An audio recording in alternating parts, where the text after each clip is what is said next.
This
is the Water World Renewal Project.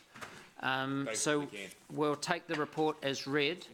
We'll also, you've all been invited out to Water World for a tour with the media to look around. So we'll take it that any questions that you needed would have been asked at that stage, and that you've cleared those up. So I will open for questions, but firstly, do we have a mover?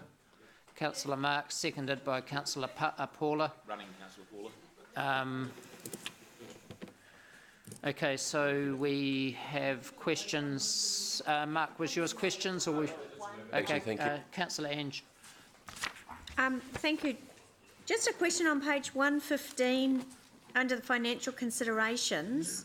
Sorry, can you just explain to me where we're getting the money from? I was a little confused because I couldn't find in CapEx under aquatic renewals, I couldn't find that large amounts. Or it's a deferral or something being brought forward? It's new capital, it's not a renewal. So that money was put aside for a new pool at Waterworld. So in this current financial year, so that's the 4.6 million, is that right? So the money that's set aside is 4.85 million. So where is it though in this annual plan? Because I couldn't see it anywhere. Can you show me where? There's two sums of money. There was monies for the upgrade that was reported the financial year before last. That money's been carried forward. So that's a deferral project, yeah.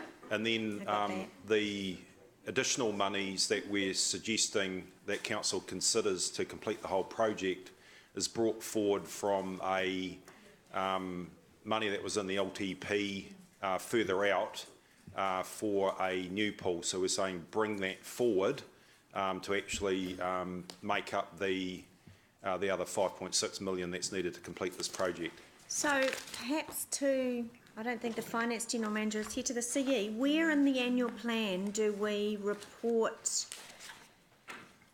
the capital programs work that's been deferred? Because it's not in this document. So like the existing capital projects work in terms of... Yeah, that's 90 million or something. This year we've got basically as part of the Finance Committee that's reported on a regular basis. Yes. In terms of the 10-year... Sorry, I'm just getting smirked at. For the 10-year plan, any projects that have been deferred into that period will get picked up as part of that 10-year plan discussion. So our capital program for the first year of the 10-year plan will reflect any of the ones that get carried forward to that. So I'm not too sure if I'm answering your question. Yeah, no, maybe I'll take it offline. Okay. I may be overlooking something, but okay, no, that's, I understand that. I was only seeing 211,000 for aquatic renewals and thinking, what? How do you make that leap? Oh, it's timing though, as well, isn't it, Lance? Yeah, there was actually a couple of lines for renewals that made up that original amount, but I can take that offline and we can show you where that is. Yeah, okay. Okay, I just had another question and I've lost it, so never mind. So I'm sure someone else will answer it. Okay, moving to debate. Mark, you're on. Thank you, Mary Andrew. I'd first of all like to acknowledge the staff for the work they've put into this. Thank you, and thank you for your patience with us as we work through this. It is a perfect storm. It's not an easy decision to make. It's a lot of money. Unfortunately, it would be more if we didn't do it, in my view. A few years ago, we were sitting quite pretty. We had a theatre, we had pools, we had libraries, we had all the stuff that would the councils before us had put in for us, for our generations. And unfortunately, they all kind of fell to bits at the same time. And it's just, I guess it's a fact of life. It's no one's fault. You could argue that previous councils have spent too much time bringing down debt and not renewing services, but it's not as simple as that. It's just a matter of timing. I think this is definitely the most sound option. Sadly, I would love to see new pools. I'd love to see splash pools. Owing to the fact that we are an inland city, I think actually as a council we have different obligations than coastal cities do because we just don't have a big beach. So our aquatic facilities do need to be really up to scratch. It's originally the pools were built to handle 60 people a day, I think was the information I got out of some of the research. And now we're churning through thousands. It is really, really heavily used. As a regular pool user, I'm really glad to see, or at least we're going to get it to a basic standard. This isn't gold plating by any means. This is just keeping the thing going. So I'm really excited that, look, we're making very, very retrospective moves towards a theatre, which is turning out to be very expensive. We've just got the library almost back going, and I'm really pleased that we're getting a little bit further ahead of the spear chucker and doing this work before we had another calamity.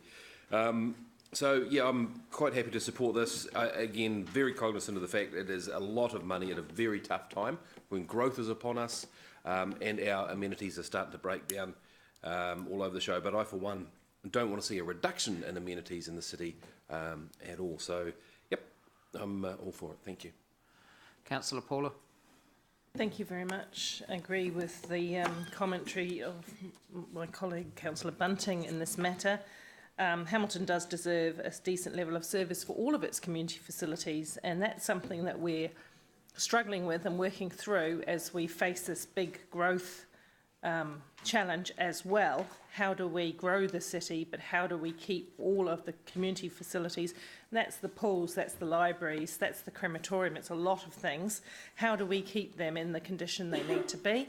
I'm comfortable and confident now that we've had some workshops on the asset management plans that the future looks better and stronger in terms of how we manage that going forward. I think that's good.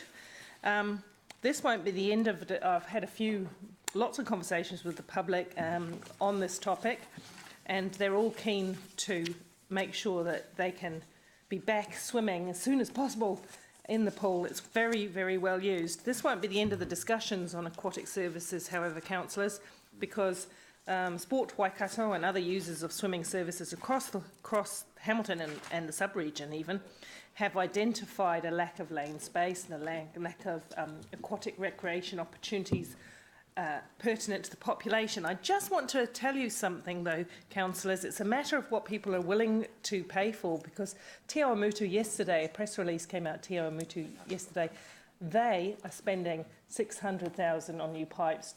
No dissension from their community, no dissension from their politicians. Cambridge had an option of a 7 million improvement to the local pools. I just have to check on the exact figures, it's around that mark, and they went for a more expensive 12 million or 16 million. So Cambridge decided, yes, we deserve a pool that has a level of service that we all enjoy, and they were prepared to pay for it. Now, I don't want to keep heaping costs on the ratepayer. Nearly finished. Moved by Mark. Yeah. Do we have a seconder, Siggy?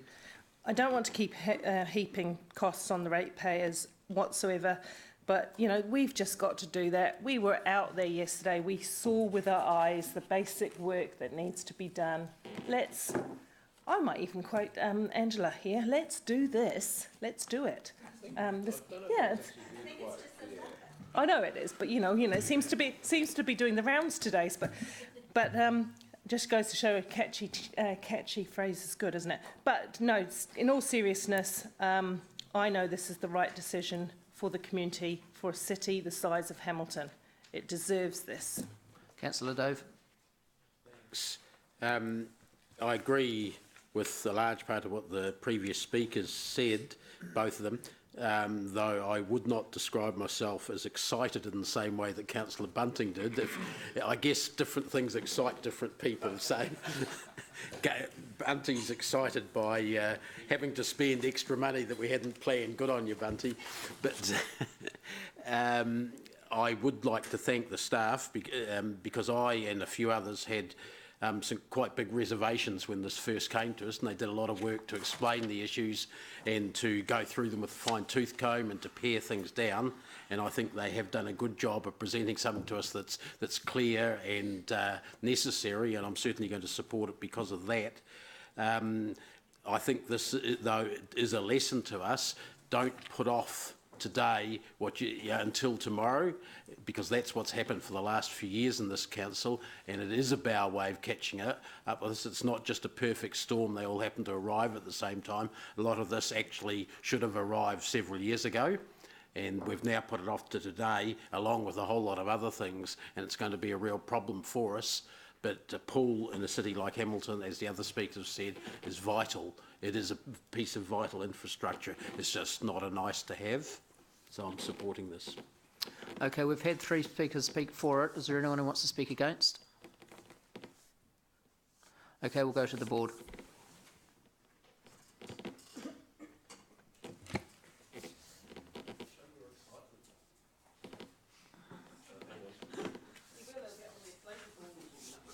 The motion is carried unanimously. Okay, we'll now move to item 17 on page 146, and this is Waikato Regional Theatre. Sorry, I've flipped one there, haven't I? No, Waikato Regional Theatre. I'm tidying up. Yep, we're right. Okay. Waikato Regional Theatre, page 146, sorry. So we'll take the report as read. Do we have any questions?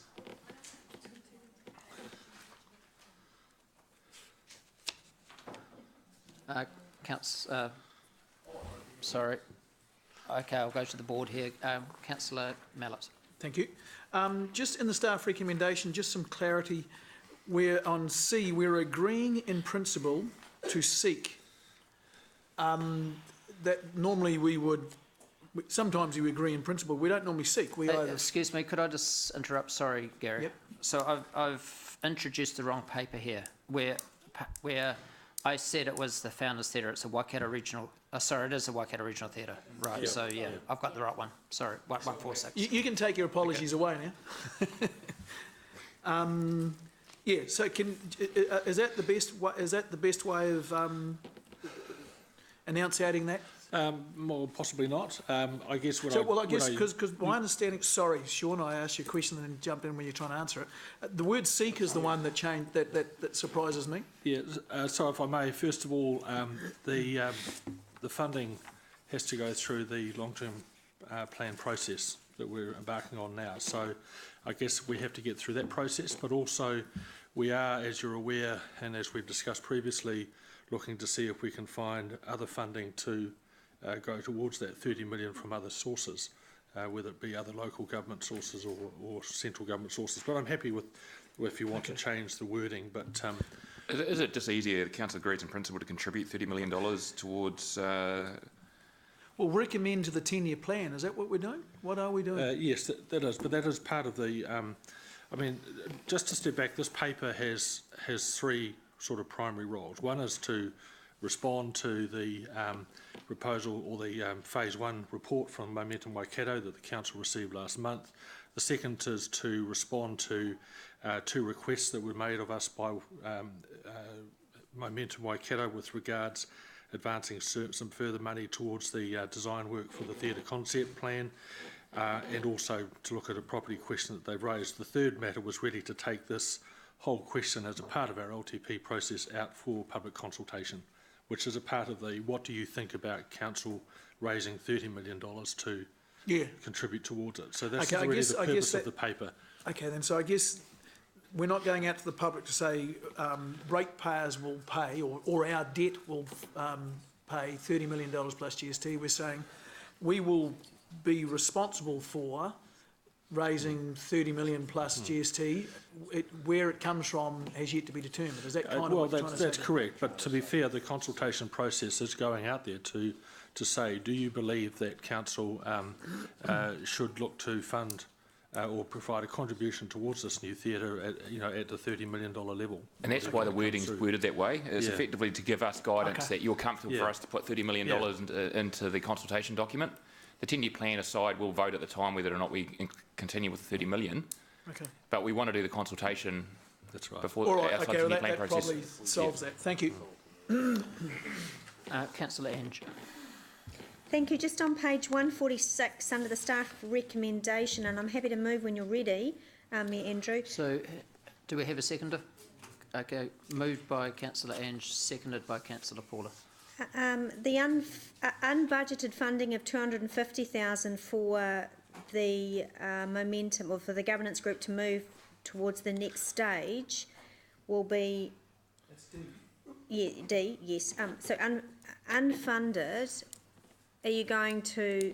I'm assuming you're going to identify that in risks and opportunities? Yes, it would be identified there, but also note in the paper I explained, and as it was explained last month, that would be deducted from any final contribution council makes towards the theatre, as would the previous 100,000 for phase 1 that we've contributed towards. Yeah. The answer is yes, though, to your question. Yes, thank you. The bottom of page 148, Sean, point 20 there. You've commented in the report, and I'm interested in your reasons for including it. In addition to that, there is some support for the new theatre to be built on the current Founders Theatre site. Can you just tell me what, other than that, the public submission from former Mayor Braithwaite, has there been any other feedback for it to be? Oh yes, there have been. There's been a number of letters to the editor and a number of people who have verbally raised the ideas on that. I guess what I was just trying to highlight there was that that question still is out there in the public arena, but it will be a question that will be given the opportunity for a greater airing through the public consultation process that we take forward. So it won't be a specific question, though, will it, in that consultation? No, that's not specifically, but we are going to be very open in inviting anyone to come to us with any ideas. We're not going to limit them just to our questions. But this is on the new theatre only? Correct, that's right. And the paper's going out that, in principle, we support the current site and the current theatre? Correct. And subject to what we get back from the consultation process and how we feel about the feedback. So it will bubble up through the submissions. Correct. Like all sorts of other things often do. Exactly right.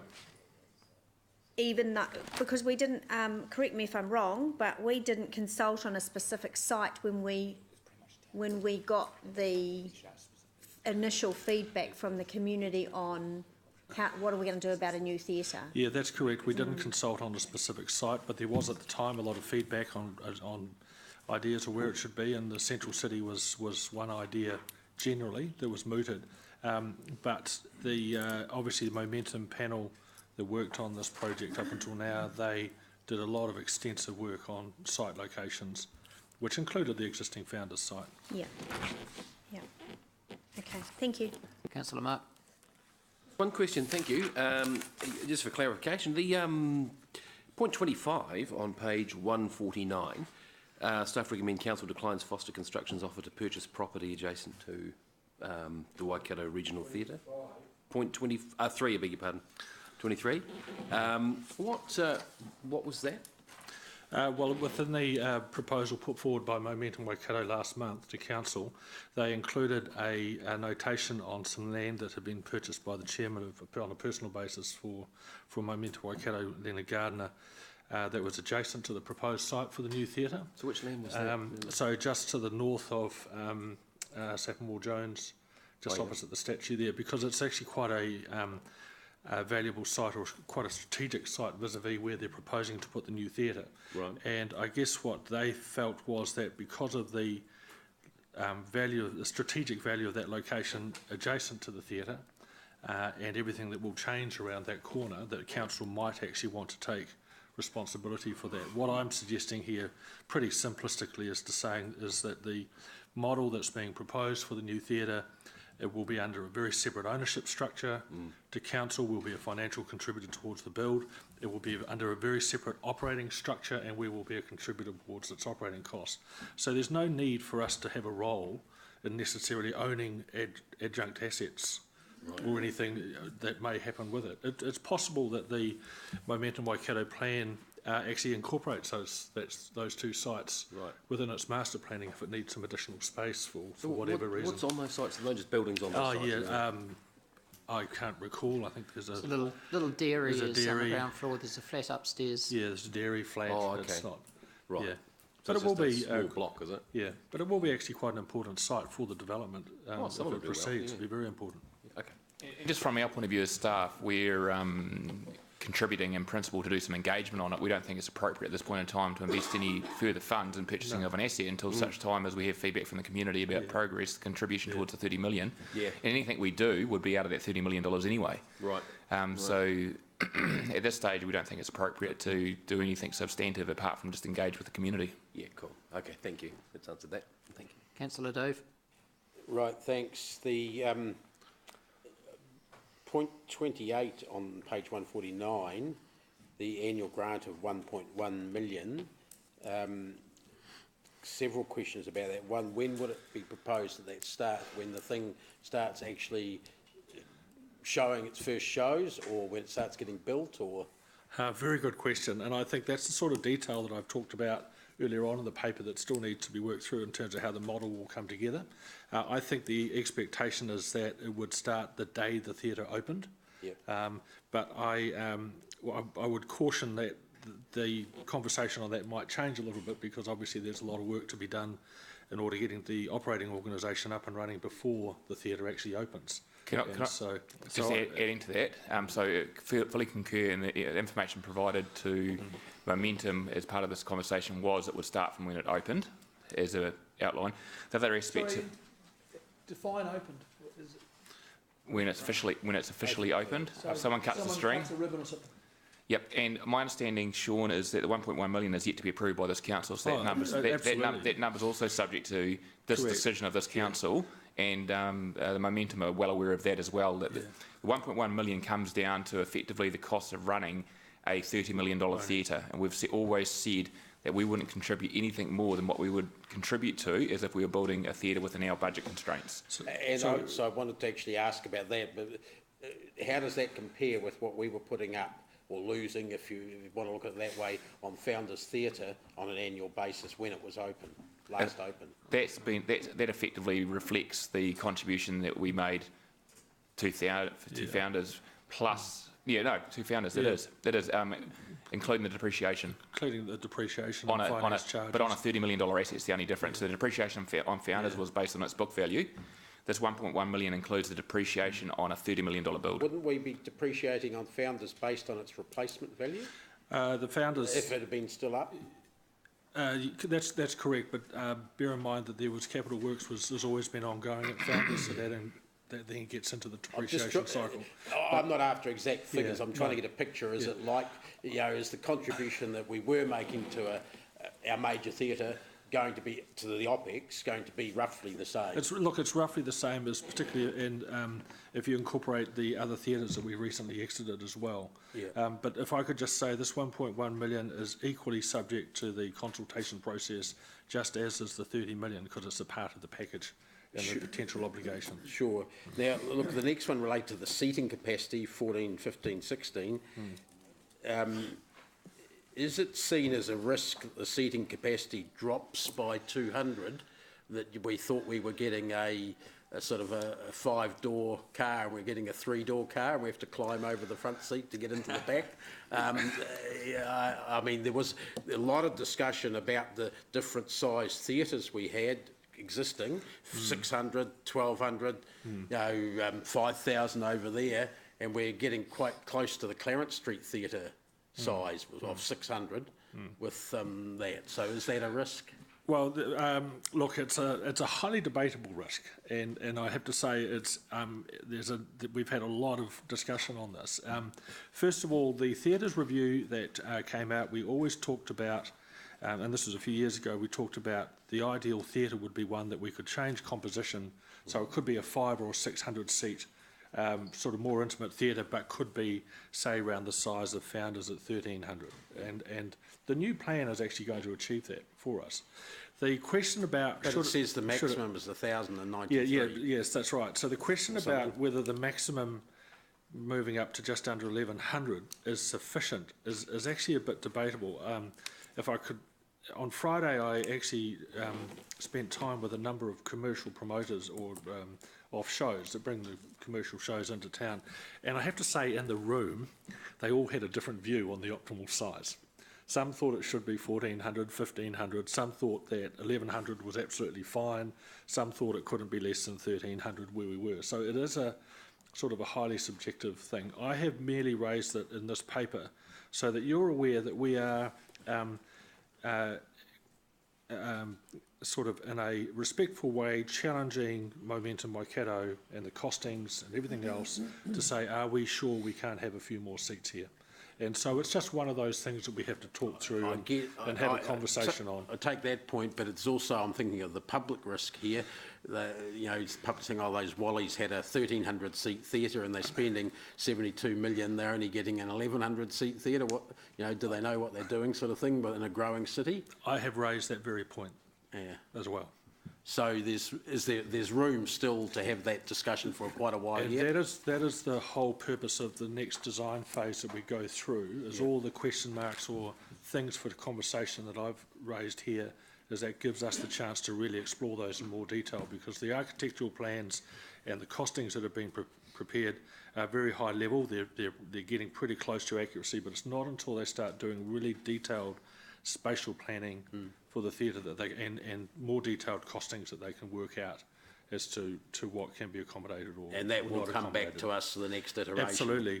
When the next design phase comes back, consistent with this whole process, you're going to have right through to opening day, if it occurs, you're going to have a lot of staged feedback reports coming to you on those sorts of issues. Thanks. And in the staff recommendation itself in C, we're talking about the bit that came up before, we'll seek to raise funds for the 30 million, and the Chief Executive answered that he wanted to be able to put 30 million in the LTP, draft LTP.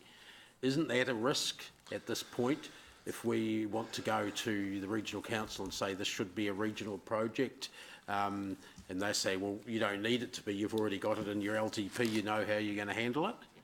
I'm sort of worried about how we handle that discussion. I think we should be hitting them up for the whole damn lot, actually, but the 30 million, but even if it was just half of it, if we're saying we can fund it, but we'd like some money from you, it sort of diminishes our argument, does it not? What I was actually arguing is the 10-year plan process is separate to the consultation process, so we can put whatever we like in the 10-year plan, but we need to have some parameters when we go out to the community and ask. I think what would also possibly ask in our community consultation is the views on whether it should be funded as a regional asset as well. I was going to ask that, so should we be asking a question to Hamilton residents and hopefully to further afield?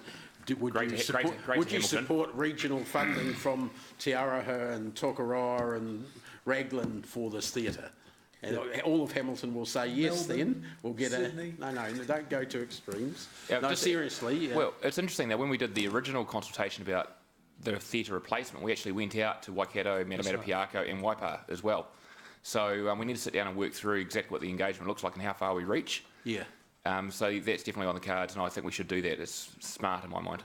And that putting it in 30 million in the draft LTP, Or are we going to do the consultation first before we... I was talking about the value of the asset. We might well put a revenue line reflecting incoming income associated with it as well. See, yeah. Yep, yes, I was just Cost talking is 30 million, Yep. offset by...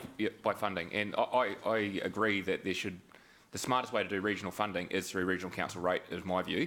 Yeah. And there is a recommendation to the Mayoral Forum that we bring a paper back this council to the next Mayoral Forum looking at the benefits of the asset from a regional point of view and looking at the opportunities to discuss a regional rate to collect that as well. Would it not be better if we did the consultation or the survey first and then presented those arguments to the Mayoral Forum? Hey, look, what your ratepayers are saying?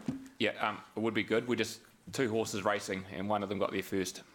So we need to realign a little bit. Yep. You have to hobble that one until the other one catches up. Yep. But the other last question I had was, in D, Sean, the contribution of 250,000, is there a contribution coming to the next stage of planning work from other sources, or are we the only ones putting some up? Sorry, as per the proposal in the paper, Momentum will be matching that 50-50 with us. So it's as per the last amount that we did with them. So they have already been able to raise the 250 from contributors to the project, and they're asking us to match.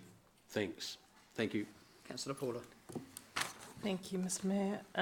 Just some of my questions have been answered, but just in terms of paragraph 30 under the governance structure, notwithstanding you said that the governance structure is still, this is just a high proposal. At concept stage, yes. Concept, and we may or may not agree with that entirely. But where it says council needs to consider, but it should be noted the proposal would enable council to fully exit from this function on a day-to-day basis. That's about management and operation. And then it says, and remove it from the long-standing risk of such an operation. I would imagine, and I don't imagine this is going to happen, but surely if we have no governance control over it and the theatre falls over, the residents of Hamilton are without a theatre again. Yeah, There's a risk that's there. exactly right. It's got to be successful, hasn't it? There is, but in terms of the actual operation itself, we wouldn't be an owner, we wouldn't be a shareholder, we wouldn't, so we sort of exit that. The key point I was making was that we're going to be a major contributor to this exercise potentially, and if we are, we should reserve the right to work with Momentum and be totally in tandem with them in terms of how they appoint trustees, and what the deed of trust is, what sort of what the constitution is, what the accountability is, the reporting, everything like that, just like a CCO or a purchase agreement we might have with any other entity. So all I'm flagging there is that we are paying attention to that. Yeah, so we'd have to look at that, because in their own report they also say there's quite a lot of things about running the theatre at a surplus. So they're going to make, if they can get there, they're going to make some money. Yeah, correct. So us not having ownership in that foregoes us being part of that. That potential revenue, but just wanted to understand that still to be discussed. And in respect to the questions that Dave brought up, it's now reminded me of a couple. My question was going to be, what conversations have been happening through the Mayoral Forum, because it's been a while since we've been updated with what's going on in the Mayoral Forum. And we did have a presentation from, wasn't that well done, but it was a presentation on the regional funding model, which is important because for the region to get behind and fund things, they're going to need some kind of rationale and strategy around how that's done, right? And I'm talking regional councils, not the regional council I'm talking. So what's happened in terms of where are we at with aligning the work around the regional funding model? What has been happening through the Mayoral Forum? What are our early indications from some of our closest places? Somebody mentioned Matamata. I bumped into Mayor Jan Barnes recently and had a quick chat. But what's happening with Waipa, Waikato, Matamata Piako in terms of the conversation contributing to the 30 million? Do you want to respond to that, John? Well, Yes, please, somebody's been talking. Yep, that's fine. Pardon? Trying to follow the question. I'm asking for an update on what conversations So have the been regional had. funding policy guidelines, framework, whatever it was, has been ratified by the Mayoral Forum, which sets out an intent to work collaboratively to look for regional funding opportunities. look at regional assets and then consider whether or not regional funding opportunities are suitable. At the last Mayoral Forum meeting, that was heavily debated. Mayor Andrew put forward a recommendation, but going back, it doesn't specifically reference a model for doing it. It suggests maybe a regional rate. It talks about potentially some geographically based regional rate, but the policy is quite broad and allows for a number of different mechanisms. Mayor Andrew suggested that we test it specifically on the regional theatre and put forward an amendment to the base recommendation was to receive the report and then to consider the regional theatre, and that's what I mentioned before to Councillor Dave's question. We're taking back a report which will look at the benefits of a regional theatre, how it applies in terms of delivering benefit across the broader sub-region, and the possibility of charging a regional rate for it, so effectively moving the cost of the regional theatre to a regional council funding mechanism. So we're in the process of preparing that report, or starting to prepare that report. In terms of support from other councils, there's generally an acknowledgement that there's regional benefit of the theatre, but no one's yet to actually commit to any funding. So in parallel to the work we're doing with the regional council though, myself, Sean and Momentum are planning to also go meet with the chair of the regional council as well as the mayors of Waikato, Waipa and Metapata Piako to continue that line of conversation as well. Thank you very much. That's answered my question. And I'd like to be regularly updated with how that progresses, if that's possible, please. So would I. So further to that, if the regional theatre is going to become a true regional theatre, this is just further to your questioning, and it is a truly regional theatre which is funded through Waikato Regional Council targeted rate, then a part of that would be that the possibility of us keeping our founders as a town hall, gutted out and basic as just purely as a town hall for schools and people like that to rent at a far more reasonable rate than what they can get at any of our other facilities. So that was a part of the same conversation, and there was no promises made. It was just the idea, the concept, the basic concept of a gutted out theatre as a town hall to be given to a trust to run what was a part of that conversation. So no, that was a part of the concept. If the new theatre is going to be a true regional theatre funded totally by the whole region, then the next question was, well, where's our town hall? Forum. It was just discussion around the table. Around the funding for the new theatre of getting regional council to pick that up as a targeted rate. Yeah, I get that, sorry. I was just trying to work out the connection. Oh, no, so the conversation was, if this is a regional theatre, therefore it's not been built to meet the requirements of Hamilton City Council's need for a town hall. And therefore, what is council doing in respect of its town hall requirements? And we said, well, there's a number of things we do about our town hall requirements. We rent spaces, we have the reception lounge, when it's not used as a library, we use Claudelands and so forth. Or it could well be that the existing Founders Theatre is actually created as a town hall. So this is true. What our premise to the Mayoral Forum was, this is truly a regional asset, and it's not been built to satisfy Hamilton City Council's need for a town hall. It's been built to satisfy the regional's response to the arts, and that's the line we drew, which is true. That's what we did. Just as a response to your question about an update, in this next week's executive update, there's going to be an update on the Mayoral Forum discussion coming out via email. Councillor Leo.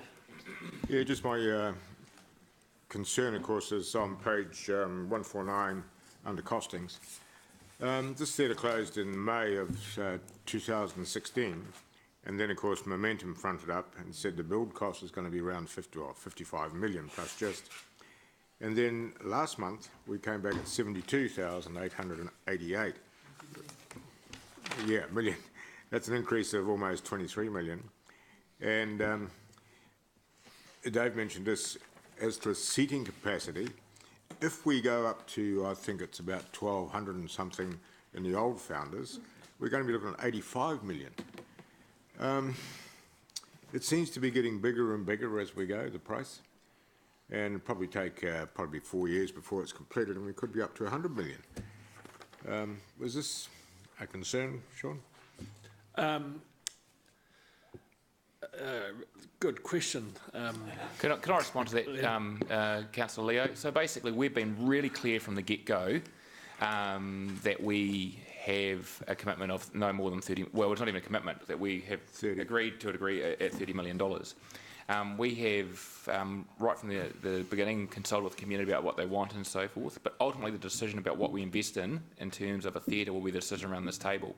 If we have concerns about escalation, and we may well build that into the program in terms of, well, we will not contribute our $30 million unless there's, you know, ironclad guarantees that any overrun is picked up by a third party. We've made it clear in that respect, our limitation is $30 million. If it gets to the point that it's so significant, the cost or the risk of achieving it at that price is unrealistic, it may well be that this council makes a decision to reinvest in the old founders theatre where we have a bit more direct control, and it won't be a $100 million build. So that's, you know, it's always a real risk with any construction project, and we need to do the best we can to mitigate that risk. At the end of the day, Momentum Waikato are taking on, and quite openly and explicitly stating that they are taking on that risk of raising the additional money that's required over and above whatever we contribute. So that is part of it. In terms of the 55 million, look, you're quite right. There was a bit of a debate at the time whether that was sufficient or adequate. And I think as the projects advance, we've had more proper, you know, sort of more experts in the field look at it more closely, and so they've been able to ascertain a much tighter look at the costs, and probably a little bit more realistic. And I suspect no one was actually surprised at the new figure. It's got a 20% contingency as well. It does, it does. But it is the thing about the theatres is it is not like building a black box. It's not like building a warehouse. They are expensive because of their sheer configuration. Councillor Siggy. Yeah, thank you so much. Mayor Andrew, just following on from that is, I mean, we've had that in the past, and the last thing is, I think, as I remember, is the Western Rail Trail. Is if something is 3/4 finished, what do we do then? And all of a sudden it escalates another 25 million or whatever. And we can't have a 3/4 finished building sitting there. It just doesn't look great. So who takes the risk then to finish it off? Well, as I said, based on our conversations thus far and what will be written into a final contractual agreement at this stage, Momentum Waikato are assuming that risk. Okay, okay, that's and good. we may not provide our $30 million till it's built. Correct. Okay. So therefore it might be 3/4 complete, but it might not have any money in it. Yeah, well, there might be certain milestones to be achieved. Yeah. Okay. Just one more question. We might be looking at targeted rates about over that or not. But I just got a suggestion is if maybe we can include Questions, please, can we include that? Can we include that into the public engagement for having it in our rate payments, a voluntary contribution? Because I've seen that in other places that you could do voluntary contributions, and if yes, can we extend it over the region, so for all the other rate payments as well? We will talk. So basically, all the current voluntary contributions are currently being done through Momentum because we have a loose agreement. We can't do flexible amounts per our rates. So it wouldn't be part of our rates process. And if it's regional funding, it's probably better sitting with a regional funding organisation like Momentum. But I do like the idea of ongoing contributions, so we'll pick that up and discuss that with Momentum. Thank you. Moving to debate, Councillor Enge. Sorry, I cut you off, General Manager. No, Did you? Thank you.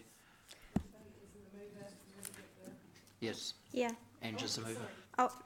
I'll be very brief. Look, this is only one step in a process. This is going to take a long time, and it will keep coming back to us. But I am fully supportive of the theatre, and I am fully supportive of the direction that the governance group is going.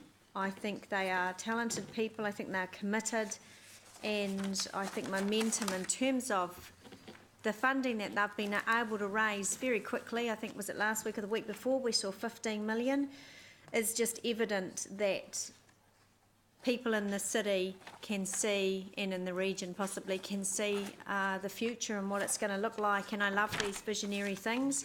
I understand some of the concerns raised by elected members. What if it's, 3/4 built and everything else? But I think in terms of the record of the people involved, I think that would be a highly unlikely risk, and I'm certainly happy to support it fully as we go along this journey with them. Deputy Mayor Martin.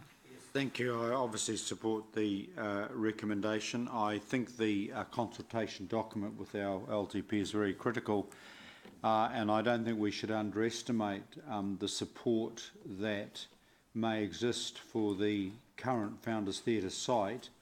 I was representing you all at the 30th anniversary of the museum the other day, and I was speaking, waxing, well, yes, because I was there at the opening, thank you very much, and waxing lyrical about the wonderful vision of the new Hamilton Theatre that would be just next door. And something happened to me that has not happened to me in a very long time. I was booed, and I can't remember when I was last booed. It was a very unusual experience. So I did assure those people who were booing me that there would be full public consultation. But I think it's very important the consultation document clearly says what the regional theatre is and what it is not. And I think we potentially, a lot of water to flow under the bridge, may land. We may land eventually in time, in a number of years, a twin deal where we do have a very high-class regional theatre, but we do also maintain a community hall, town hall type facility, which I'll speak a bit more on the next item. The issue is obviously we have to be thoroughly across and approve the governance and ownership structures, obviously as part of our final deal. We obviously must, of course, be protecting our interests as a major contributor. And finally, I was an observer at the recent mayoral forum, and I have to say that I was very heartened by the kind of positive conversations around regional facilities and vision there. And I think this will be the acid test of whether we are going to establish a regional funding model. If the Waikato Regional Council becomes the collector of that regional funding, we have to be very clear that they don't then cop a lot of flack because of that, and in fact they are merely the collection agency on behalf of all the territorials. Do we have someone who can move an extension? Councillor Jeff, seconded. Do we have a seconder for an extension? Yeah. He's finished. Thank you. I'm using my extension, and I just repeat that we are very clear that we stand by Regional Council for funding. You know, I mean, this is a really exciting project. That's all I need. Thank you, Councillor McPherson. Councillor Paula. Thank you. Look, I'm supportive of this as a transformational project that greatly improves on what we had, helps the CBD revitalisation, and is consistent with the river plan. So those are the three things that have really excited me. It's about getting some wins around that. However, this is now the stage at which I do expect the concerns raised in public feedback to be addressed. These can be addressed through the design process, through robust analysis and questioning, and it must happen. A number of those that we're aware of, for example, or councillors who follow their social media, is access, parking, safety, the ability and affordability of smaller groups to use some of the space, and that kind of thing. I need more information around the risks and benefits associated with the governance structure. We haven't had them yet. It's nice that we understand some of the broad thinking, but we really need to drill down into that more. I'm supportive of a proper consideration of founders, which is kind of getting lumped in with this a little bit. But I have always said that we should show due respect to our earlier citizens and leaders who, in fact, did give us that first theatre. And I asked those questions when Memento were here, how they were going to appropriately acknowledge that. And, you know, it's no wonder that a number of people are a little bit saddened by the loss of founders, because a lot of city heart went into that in its day. So we do have to address that. In respect to the regional funding model, I would suggest to you that that's going to take a lot of work and a lot of relationship building. It's about getting all your ducks in a row Well, I've been there at the other end of this when the region sought collaboration for the velodrome. I've been there at the other end when the region sought collaboration for joint collection of something as simple as the Surf Lifesaving Fund. And I have to say, while I do absolutely support the view, small extension, Seconded. 10 seconds. Thank you. Thank you, Martin. Seconder. Yeah, I've done it. Thank you. Brilliant. It's been done. Yeah. I support a regional funding model because there'll be other things that are outside of Hamilton that in some time we're going to have to support as well. But we do need to do more work, and if we sit back here automatically assuming that we're going to make such a rational presentation to regional council that they're easily going to turn around and say, yep, we'll collect it, then I think we're being a little bit glib in that arena. There's a lot more water to go under the bridge. I tell you, if you knew what was required to even get a regional collection of surf life-saving, and this is on a much, much bigger and more complex scale. So, you know, I think we need to be focusing on that right now. Thank you. Councillor Jeff. Thanks, Mayor Andrew. Yes, I support the staff recommendation and excited to see this move on another step for all the reasons that have been talked about, including the impact on the CBD potentially and the river, our connection with the river. I am heartened to hear that steps are being taken in terms of looking at a regional funding model, and I would support the route of us looking at a Waikato Regional Council rate for this. I am concerned about any potential some sort of deal with regional mayors that they would get involved in that, provided we spent money that we don't have on the founders site and creating some sort of town hall. I would find it extremely hard to support something like that. We don't have an endless supply of money.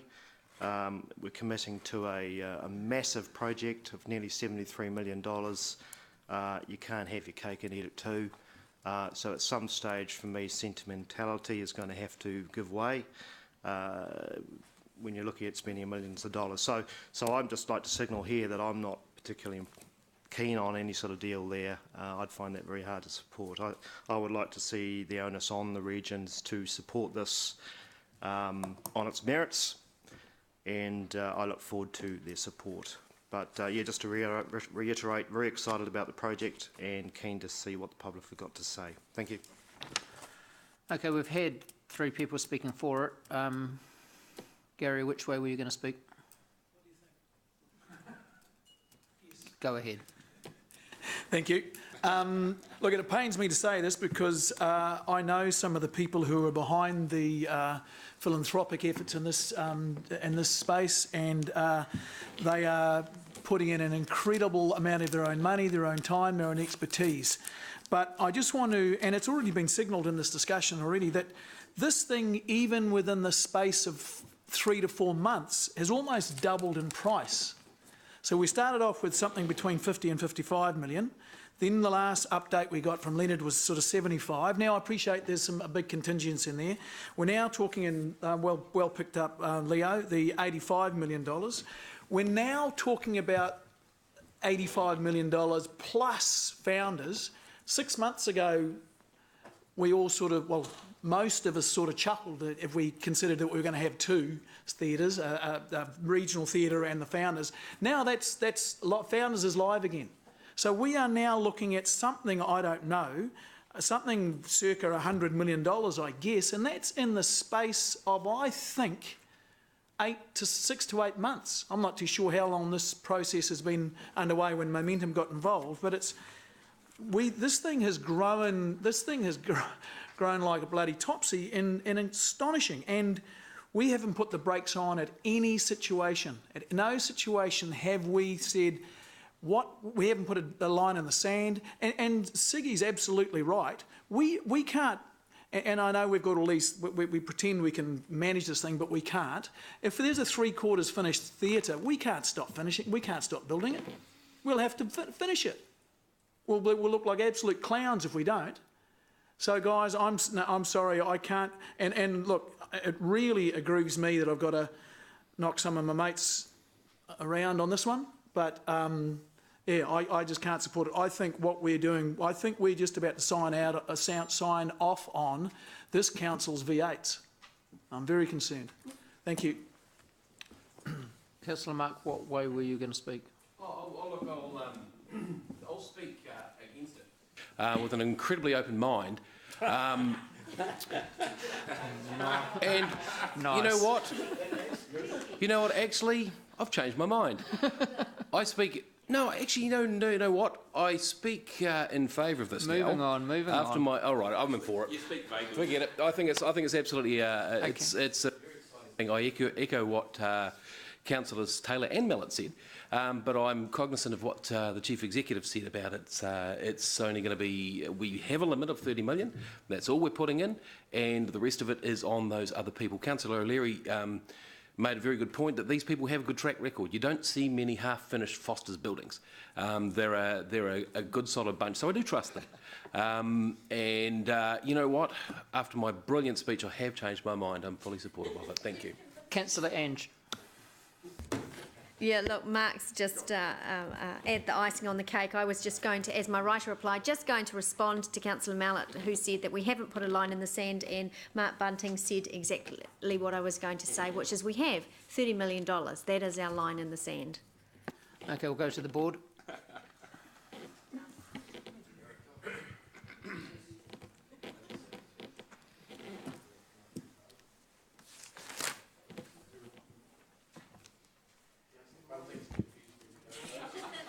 The motion is carried, 10 for, 1 against. So we're now moving to item 18. In fact, I think we'll actually just jump an item here and go to item 19, and because we have people in the room to hear this item. So, gentlemen, if you'd like to come to the front table. We're on page 165. And this is Hamilton Properties Limited. So, councillors and Mr Mayor, at the front of the room we have Wayne Tainui and Andrew Ricketts from PwC. They've long-term friends of Hamilton Properties Limited, and that they've written a number of reports on this and presented a number of times, including recently at a briefing. Just while we're looking at the report, I'm going to let it stand for itself. Apart from, originally this report was going to the last council meeting, and at that last council meeting we had not changed our debt to revenue calculation.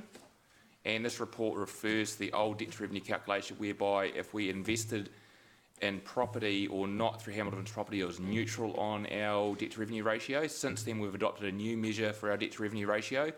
And if you put money in or out of the endowment fund against debt, it does update or not our debt. It does update our debt to revenue ratio. So, so that relates to items 12 and to items 41 in terms of the impact, but it's a small point in the overall scheme of things.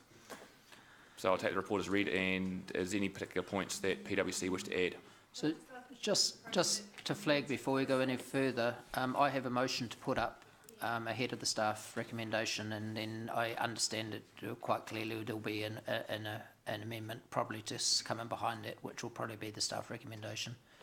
So if we can get the motion up on the board, my motion up on the board ahead of time, so that somebody can see if they're happy to second it. And Ange, is yours a question? Yeah, it was a question first. on your motion, Yep. and whether, because my understanding... Shall we just finish with these guys first, or is yours more of a point of order? Just a point of order then. Okay. So we are debating your notice of motion, which is an official item on the agenda with this item, aren't we? Yes. All together. Yep, Okay. that's right. Yep, point of order. And then yep. my... Just wanted to know the document that had the signatures, because it is a revocation. You got 1, 2, 3. How many signatures did you require to bring this? 5. 5.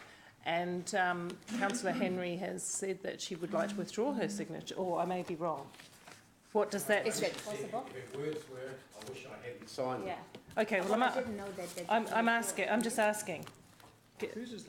You're not withdrawing it. You just regret signing Can it. you? I don't know. The process. I don't know. I do not know either. That's what I'm asking. Would you like to withdraw?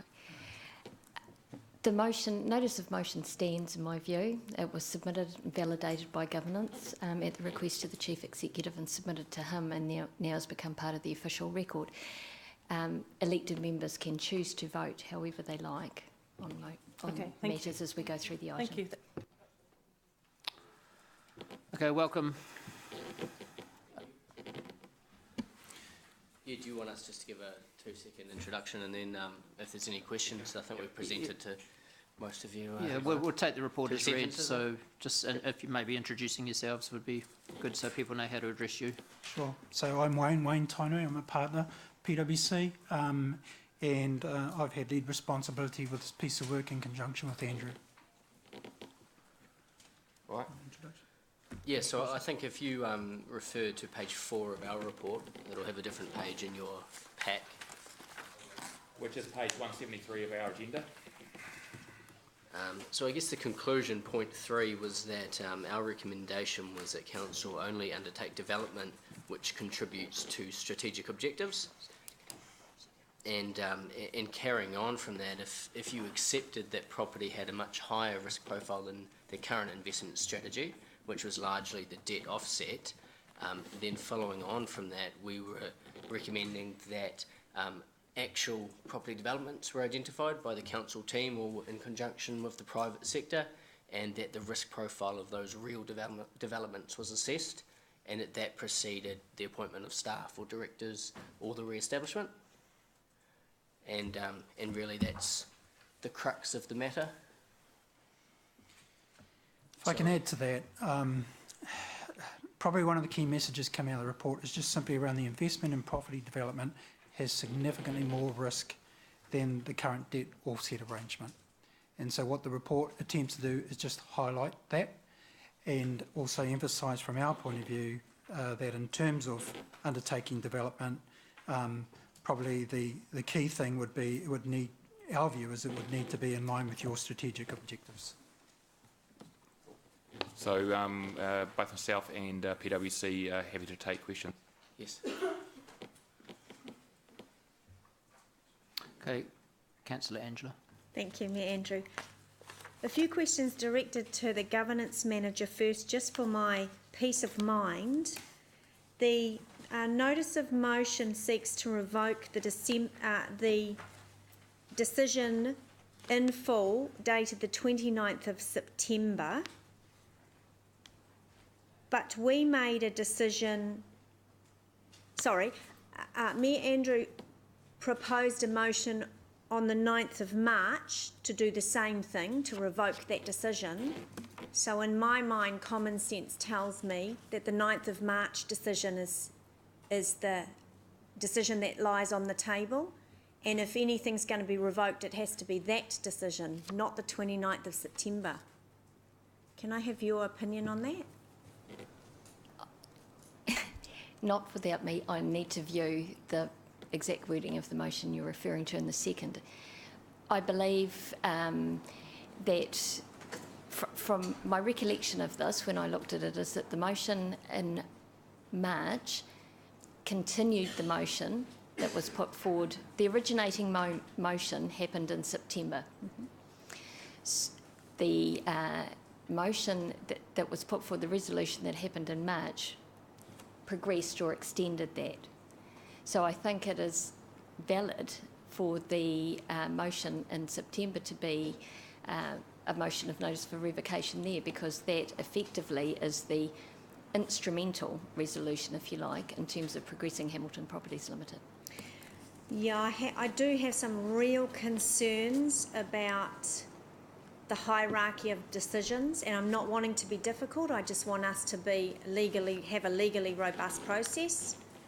I absolutely respect the mayor's, any member's right to raise a motion, but it just doesn't feel right that, and I understand what you're saying, Leanne, but it doesn't feel right or make sense to me that it's not the 9th of March resolution that needs to be addressed, because the decision then was to revoke, it was lost, so you need to overturn that decision, not the September one. Look, I know we're not going to solve it today, but I have real concern that we're not applying.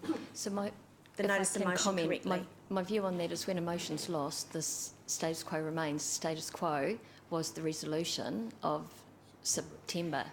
So I think, any way I think this through, we arrive back at the originating motion, which is September. Yeah. And that makes sense to me, except for the words in the 9th of March resolution were to revoke a decision. And yeah, so it's a negative, and it's the negative that, you know, I think you know where I'm getting at. I think you know where So the democracy manager has answered the question twice. You've asked again, and she's answered a second time that she's comfortable that correct process has been followed. I am comfortable that correct process has been followed. I'm not, but I'll move on with my questions then. So, okay, PwC.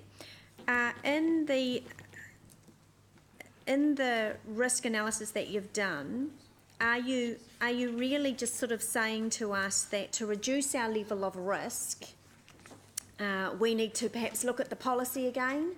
Because it's not, you're talking about that we need to identify those properties that we would, strategic properties that we would invest in. But wouldn't a board do that? Isn't that what HPL is all about? That's going to be up to them. So do we need to, to reduce our risk and to cover that off, do we need to look at the policy again and look at the constitution again? Is that what you're saying? I think the risk that we're trying to identify is that you recruit a board, you appoint a general manager, you reinvigorate HPL, so you commit to a large overhead base, and then you go out to the private sector and you can't identify any projects, or you can't identify any partners to undertake projects with. So what we're saying is that have some engagement with the private sector now, identify some projects, and if that gives you comfort that there's sufficient opportunities to progress, then appoint the board, appoint the GM, and then they can contribute to the detailed risk assessment of those projects. But it's almost a step one to make sure there is there is opportunities out there, and that people are willing to partner with council to pursue them. But how is that a reason? How is that a reason to change the way that we are wanting to set this structure up? Why would you take that away from a board and do that now and identify that now if the environment simply is that there are no opportunities for us to take, but in 12 months' time there might be? There's no risk in that money sitting in a jam jar earning interest, and HPL board saying, okay, at the moment the time's not right. Surely we want a board that would say, at the moment in this financial market, the time's not right for us to invest. Can I take it over? Because this is actually more of a due process question than a PwC question. So basically at this point in time, PwC prepared a business case that was based on investing 10.5 million, being 20% of the endowment fund per annum, and basically building, tenanting, selling $10 million worth of property every year for 10 years. And council made a decision to progress with the investment and endowment fund based on that. All along through this, PwC have argued that's a high risk scenario, and that would need to be tested. What I've picked up from the PwC report, and my recommendation reflects, is that I don't believe council has adequately assessed the risk of doing so. So what we're putting in place here is let's go and update that business case with some more relevant information and data to enable this council to make a decision whether it wants to proceed or not with some real life examples. Personally, I do not believe that the cycle for building, tenanting and selling is 1 year. I think it's longer than that, and I think the business case should be updated to reflect that. And by going and actually testing the market directly, it will put better information in the hands of this council whether they wish to proceed. If they wish to proceed, then it will be up to the board to identify specific projects to proceed on. So that's where I'm saying I'm drawing a slight distinction from what you're asking, Councillor Ange, and that you're saying the board should do that. I agree entirely. I just don't necessarily think this council's had the full information to make that decision whether they should proceed to that stage yet. Okay.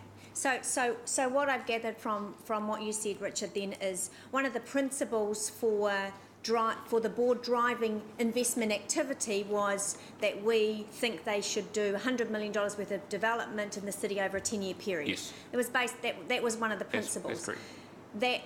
So what you're saying is we need to and what the risk analysis has come out as, if we want to reduce the risk, and you're saying also possibly that's it's a step too far. It's ambitious to be a little bit more conservative. It would be better to look at strategic investment, like the river plan, and things like that. So it's really just changing our principle of how we want the organisation to invest. It's more really. It's more saying, does this council still wish to proceed with Hamilton Properties Limited, given in the full report, given they have to borrow for the money to do so? So that's $10 million at least that we don't have to invest in other projects. It'll be for whatever projects the board decides to invest in, and that the return we're going to get is only slightly greater than the current debt offset. So the net return is about 7%, Andrew, I think. Yep. So it's only slightly greater. And the other aspect is that the risk profile is higher, and the chances of actually achieving the outcomes from the business case have not been tested in reality yet. And PwC, to their credit, have said that right from the get-go.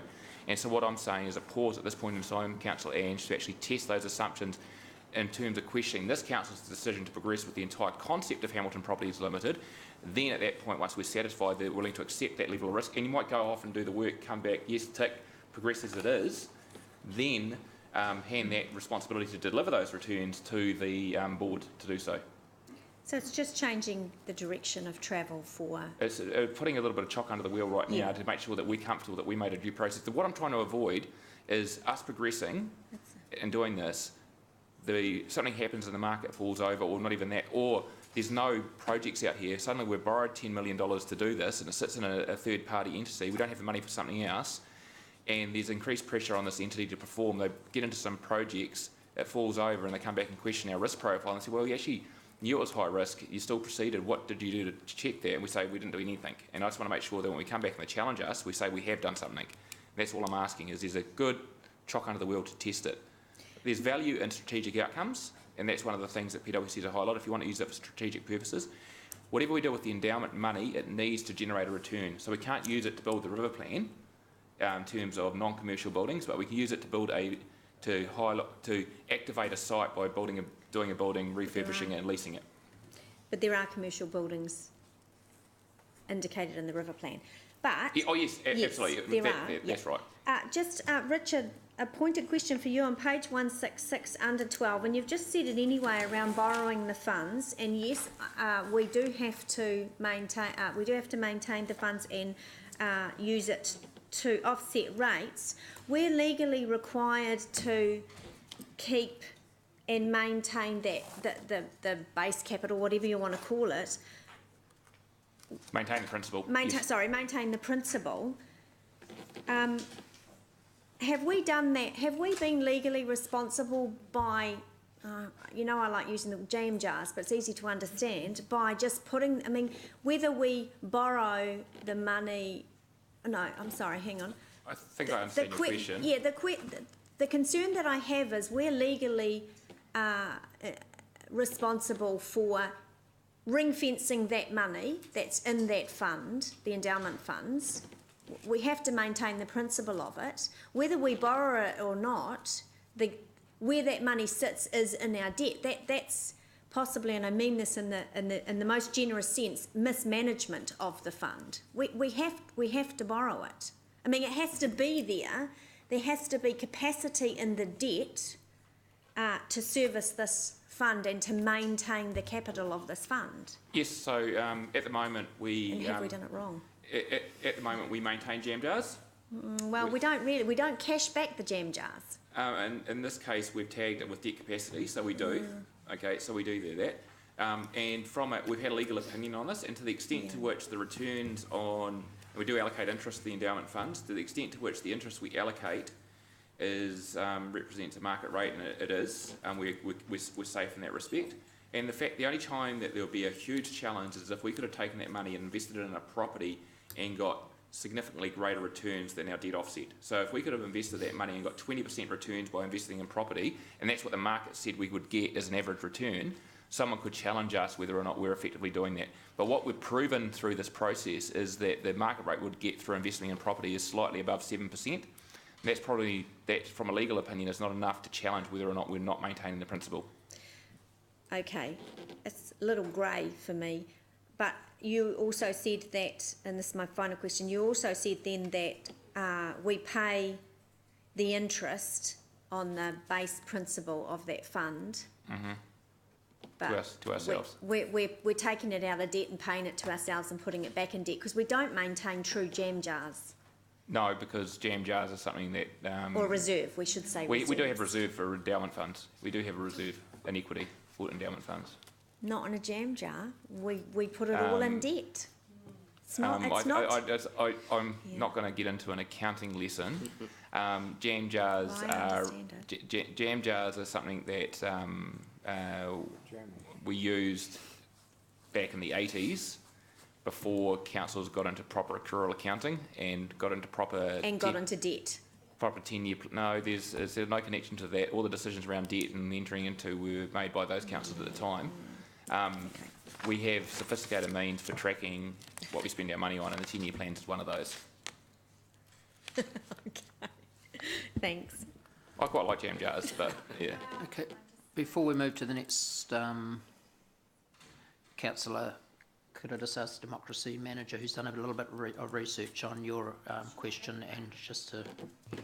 Thank you. I did do this due diligence in order to validate the notice of motion originally, but I was struggling on the spot to just recollect the exact wording of the 9th March resolution, which was that Council receives the report, delays implementing Hamilton Properties Limited until staff resources currently committed to priority projects can be reallocated, and C, approves the amended timeline for activation and operation of Hamilton Properties Limited below. No, I was referring to Mayor King's 9th of March motion. Yes, which was lost, so I don't understand. I'm sorry, I failed to understand your original question then. The motion went away because it was lost. Yeah, but on the other side of the corner, the decision to not revoke was one. The decision to not revoke was one. Yeah. So why is that not the decision because that Mayor Andrew needs to focus on today? Because the resolution of that meeting was the amendment that was put and was carried. So there was the notice of motion to revoke was lost, was not won, it failed. An amendment, sorry, I'm going to start again. The notice of motion was put, an amendment was put, and it was carried and became the substantive motion. So the motion to revoke was effectively never heard. Even what was the decision of council on that day was the amendment, which is the amendment I've just read out, which only commented on delaying the implementation until staff resources could be reallocated and approving an amended timeline. So, on that basis, my clear advice to council is that the resolution of the 9th of September 2016, which approved the implementation of gave the go-ahead to Hamilton Properties, is the motion that drives this amendment, and is the motion is able to be subject of a notice of revocation should elected members want to put one forward. Councillor Mark. Wow. Okay. Just so I'm really, this is a very, very confusing situation for me, but just so I can completely understand it, Richard, sorry, Chief Executive, you're saying, say Hamilton Properties was a ship, a battleship. You're saying park it in the harbour and wait for the appropriate time to do battle, and Mayor Andrew's saying let's just blow the ship up and not have the ship and take things back. Is that right? Or is that too basic? Yeah, so all I'm saying is, my recommendation is that we continue ultimately with setting up Hamilton Properties Limited. Right. But that we could continue with setting up Hamilton Properties Limited. I just don't believe we've got enough information to map our course, right, Councillor Bunting, to use a nautical theme. I just think we need to do some more work, identify our targets by doing some reconnaissance before we launch, and that's what PwC is suggesting. Get that information to bring back and then to determine whether or not we want to plot that course or not, and we believe that those targets are legitimate targets. And at the moment, the PwC navigational chart is based on a whole lot of assumptions they've yet to test, and we don't even know if the islands exist yet. It's made it very clear, actually, it has. Thank you. I was going to bring up Tonka trucks, but that's great. Thank you, guys. Deputy Mayor. Just in terms of the mechanisms, and it's actually addressed, I guess, to the Chief Executive in our property division. I'll just wait, because it's I'm addressing it to the only man I employ, the only person I employ directly. Thank you. Right. Just we have the property limit property, but also own property unit. If there's a choice, what can our property unit in-house, with appropriate external advice that is then accountable to you and this council, what can our property what could our property unit not do that a property company can? I actually believe that our in-house property team has all the skills and experience, supplemented with the right advice, to actually undertake all forms of property investment to achieve this. So my view around Hamilton Properties Limited is the only advantage you get from Hamilton Properties Limited, which I'm trying not to be patronising here, is it separates it from the elected wing, and means that there's less political influence over it. But directly, the property unit can do this. In my view here, regardless of who does it, this is very risky. And my key message right through all of this is that I'm not comfortable recommending setting up Hamilton Properties Limited at this point in time till we fully understand the risk. That's what I'm saying. So, should the Mayor's motion be carried, that doesn't stop the property unit still pursuing relevant outcomes in terms of good urban design and opportunities with the private sector? With the risk, as you say, that the council would have to be very clear in terms of what it was doing. In fact, going way back to the original PwC internal audit report done, they had no question that the property team had the competence to do this work. All they said was what was lacking was a strategy. And so we could undertake this work in-house with a strategy and get on with it. You don't need Hamilton Properties to do that. But it's interesting to say a different team within PwC has also reinforced that before we do anything, a strategy should be developed. So, yeah, and so you can say we're quite capable of developing a strategy with our existing unit with the proper external advice. Correct. The only risk is some is an involvement of elected members that may sort of put political considerations ahead of proper sound. I'm not saying that there's no soundness from an elected member point of view as well, but I'm just saying that was one of the perceived advantages that was put forward in one of the previous PwC reports. It provides for independent directors, but we could bring those skill sets in with external consultants as needed on a case-by-case basis anyway. We can achieve the outcome of all our strategies using in-house resource. Thank you. Councillor Paula. Yeah, I think my question was around protecting that opportunity to retain future opportunities, just along the same lines that Angela mentioned, and I don't think I've fully understood what we're trying to achieve here, to be quite honest. This is intricately connected with the next decision around the endowment fund, isn't it? It is connected in terms of the endowment fund would be a mechanism for funding Hamilton Properties Limited, but it doesn't have to be the endowment fund. Council could just borrow general funds and set up Hamilton Properties Limited anyway. But currently that's where it's expected that's where it's going.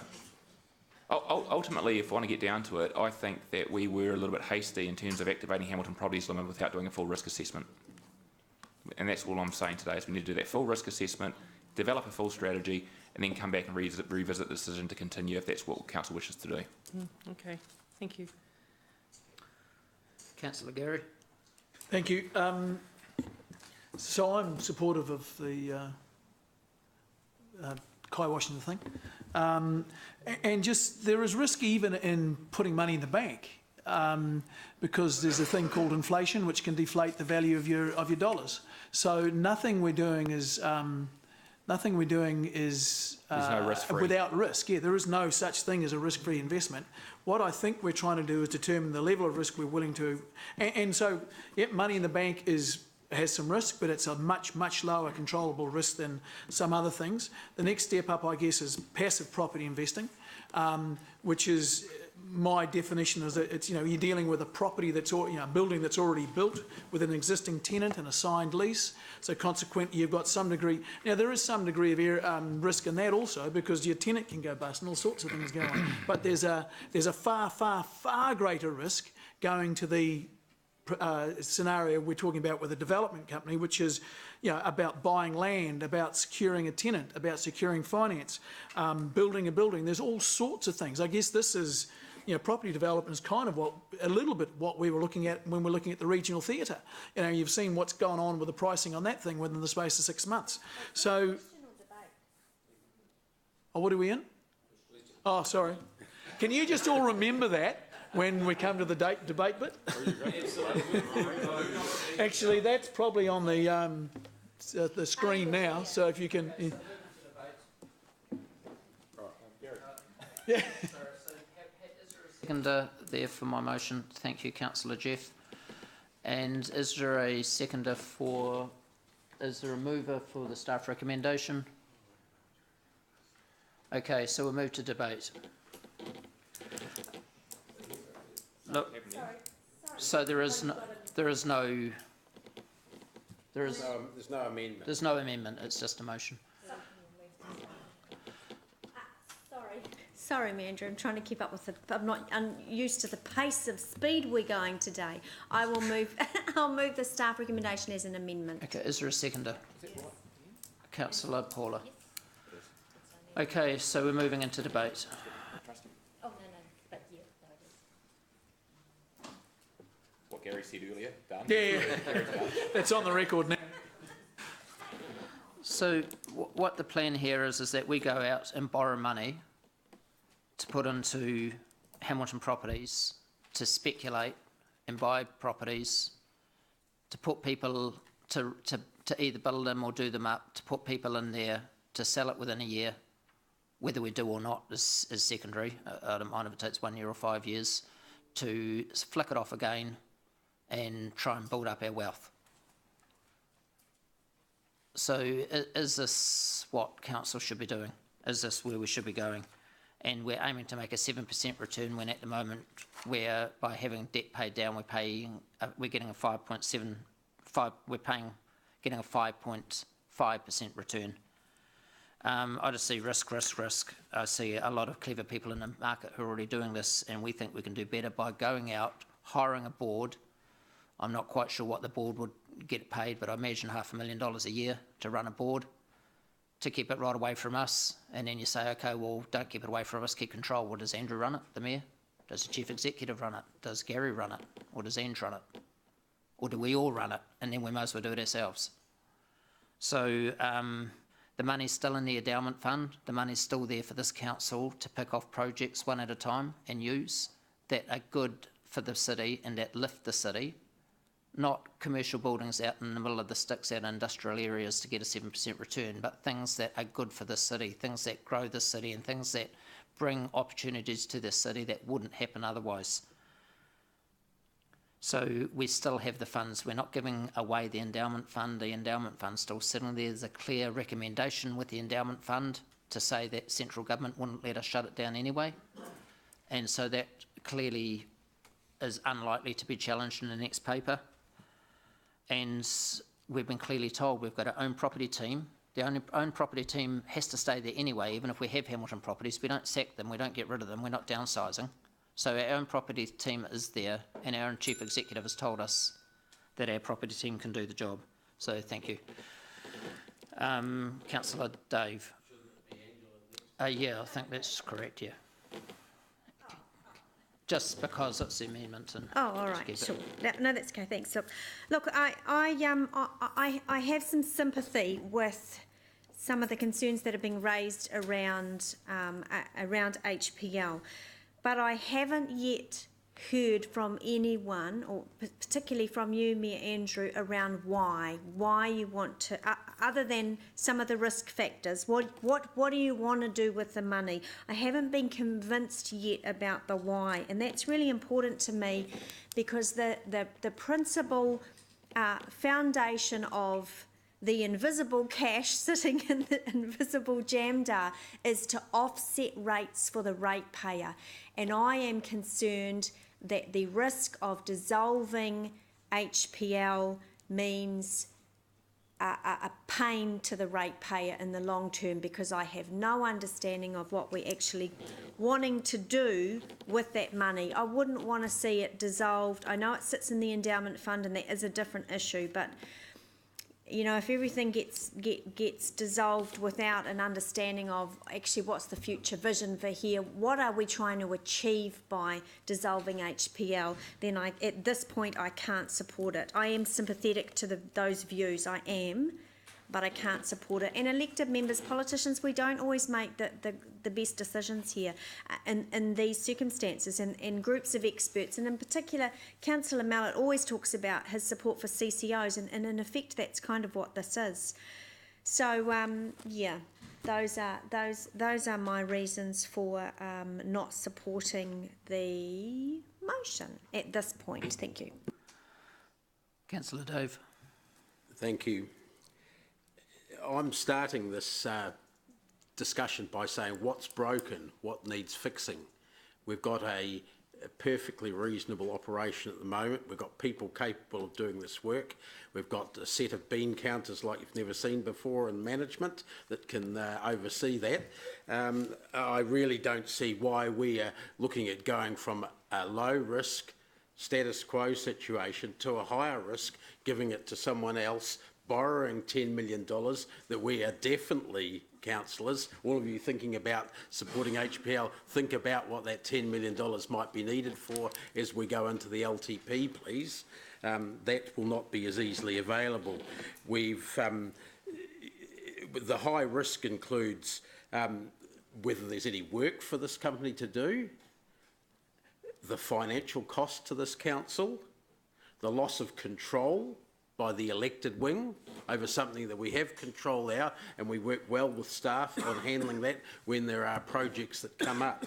Why would we need to set up a whole new structure to do something like this? I think it's nuts, and I've been entirely consistent on this, nuts to actually go down the HPL, Hamilton Properties Limited path anyway.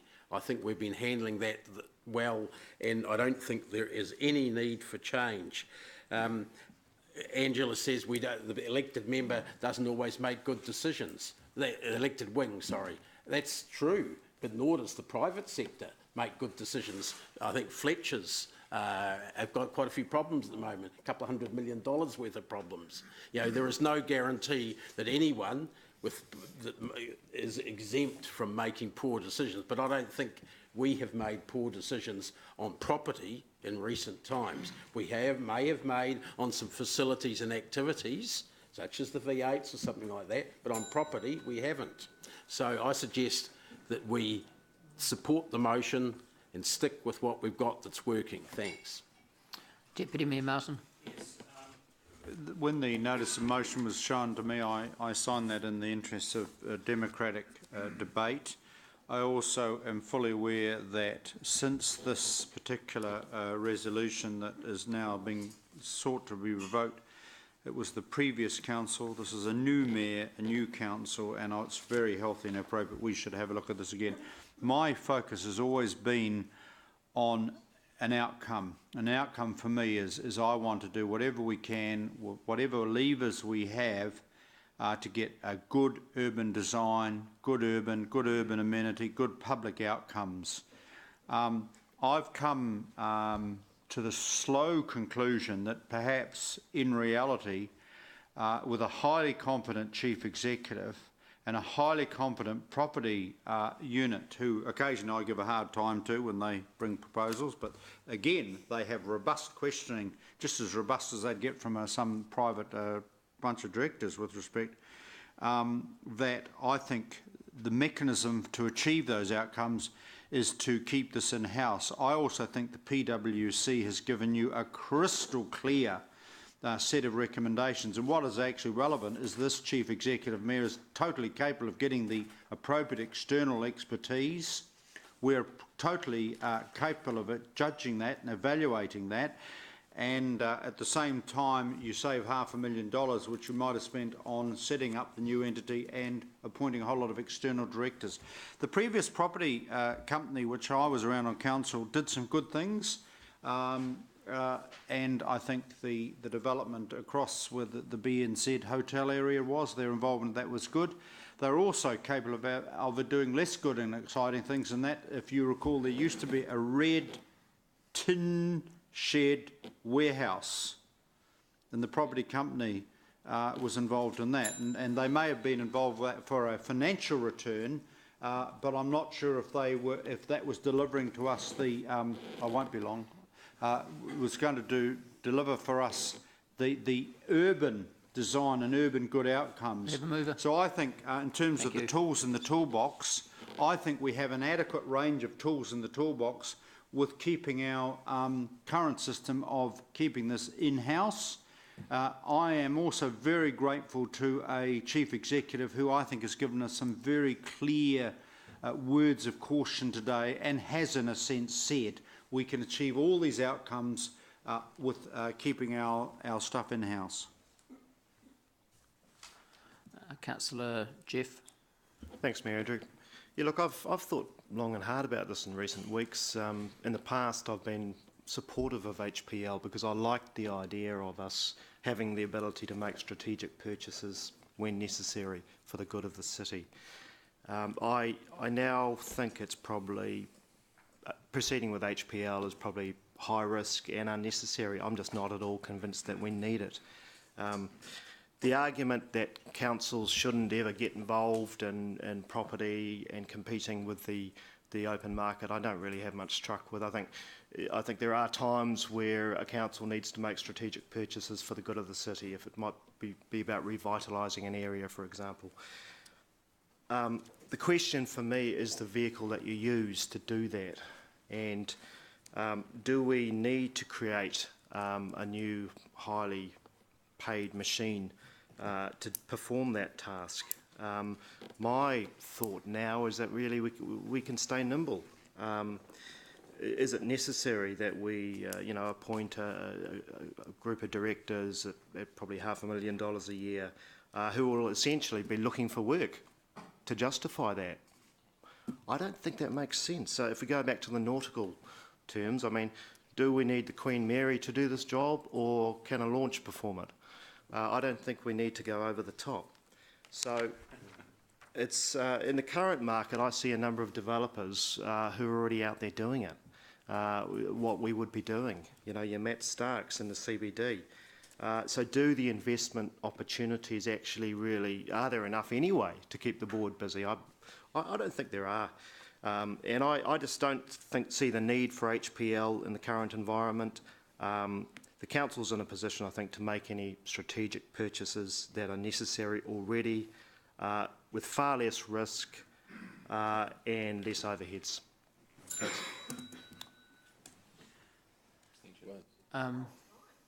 Paula, are you speaking for or against?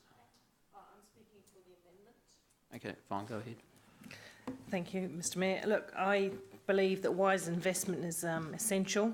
We've paid a reputable company, and I respect their assessment and the report that they've given us to go through, and they've suggested some key questions that we need to ask ourselves. And we have talked a bit about here today about some of the risks or the perceived risks, but we don't understand those until this assessment work that PwC is suggesting we do is done, in my view. But what we also haven't done is talked very much about the potential benefits. So while I approve a suspension of the process, I believe we do need to drill down into what are the potential risks and what are the potential benefits, rather than do a knee-jerk reaction to dissolve the Capital Properties. And I have to say I do have some sympathy with the process challenge that was raised, because this does feel like something was lost and now you get a second bite of that cherry.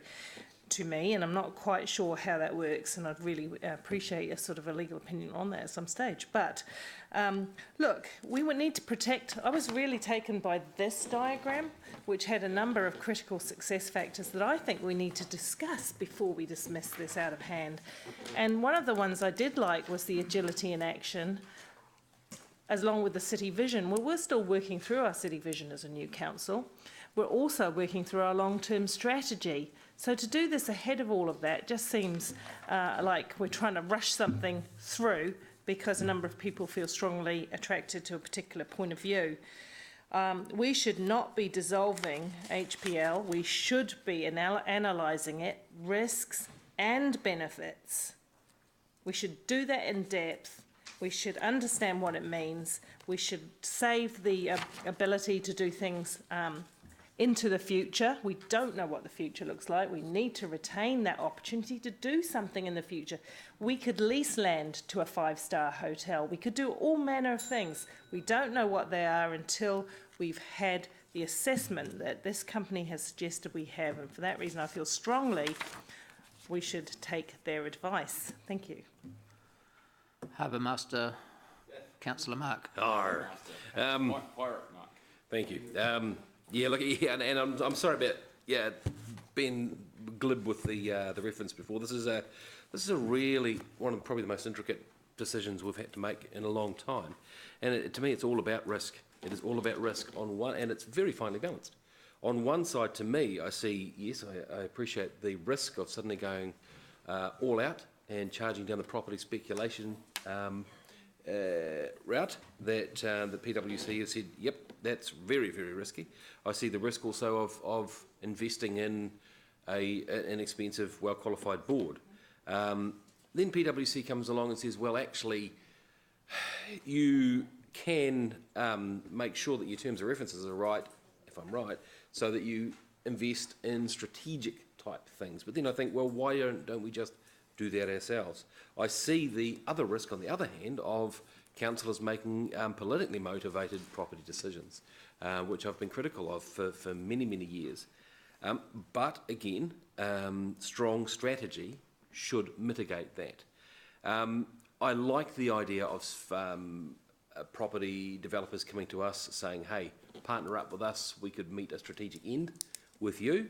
The question is, do we need a third party to do that, and do we need to invest in a third party to do that? So, boy, oh boy, my mind is spinning. Even in this debate, I've gone from left to right to left to right to left to right. I think I will support the amendment in this case, but it's very finely hung in my mind. Can I just take my right reply? Just to answer Angela's question, which was basically, I think, what's going to happen to the money. Well, it just, the way I said, it's sitting there, the money's still there, it's in there paying down debt, and we pay 5.5% for money, so the return of 5.5% is still going to the endowment fund, because with the accounting method means our debt's not as high as it would be, but we allocate that 5.5% over back as a return to the endowment fund. Meanwhile, I believe there's actually no risk, because if the bank goes broke, we owe them a lot more than they owe us. My point really is why let go of control? This table here is in a position to make decisions on what to do with that money should and when an opportunity comes up, and why let go of that control to a purely commercial-based board. So we'll go to the vote on the board on this one. So first thing we're voting for is the amendment, which is the staff recommendation.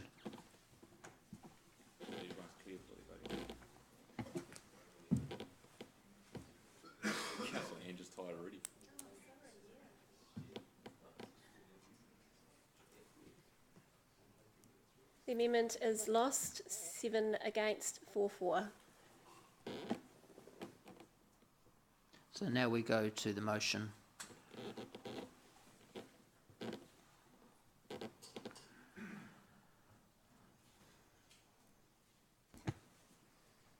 The motion is carried, 8-4, 3 against.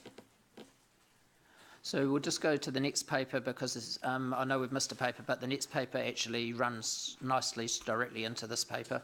So we'll just go over to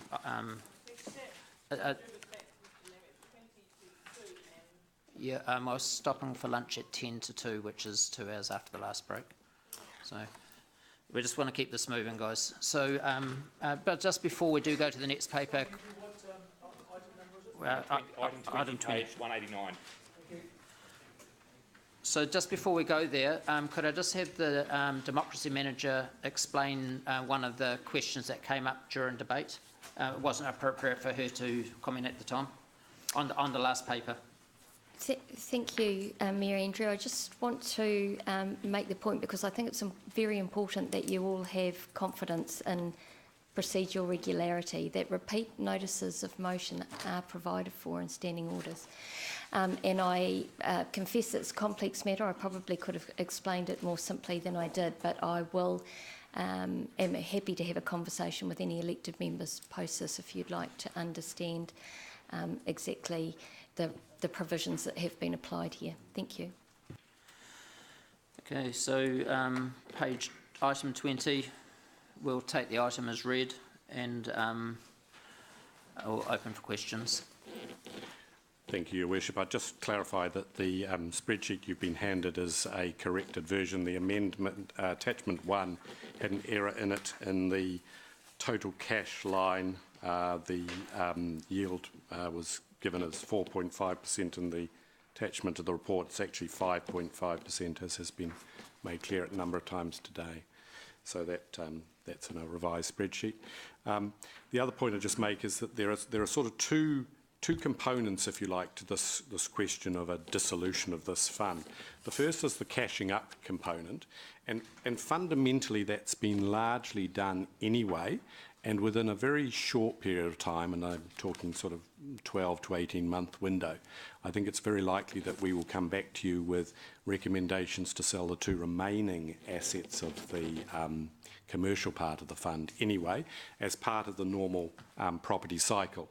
A decision will need to be made with those assets as to whether or not we divest ourselves of them or we reinvest in longer term leases and whatever that may entail in terms of inducements and capital works. So effectively, with the exception of the ground leases, which are few now and small in value, the funds have largely been cashed up. In terms of a dissolution of the endowment funds, that would require a ministerial approval, and fundamentally if you wish to test that beyond the advice given in this report, then what would be required would be for us to take a proposal, to frame up a proposal which would undoubtedly involve consideration of the uses to which the endowment funds would be put, and then to present that to the Minister of Internal Affairs for consideration. So happy to take any questions.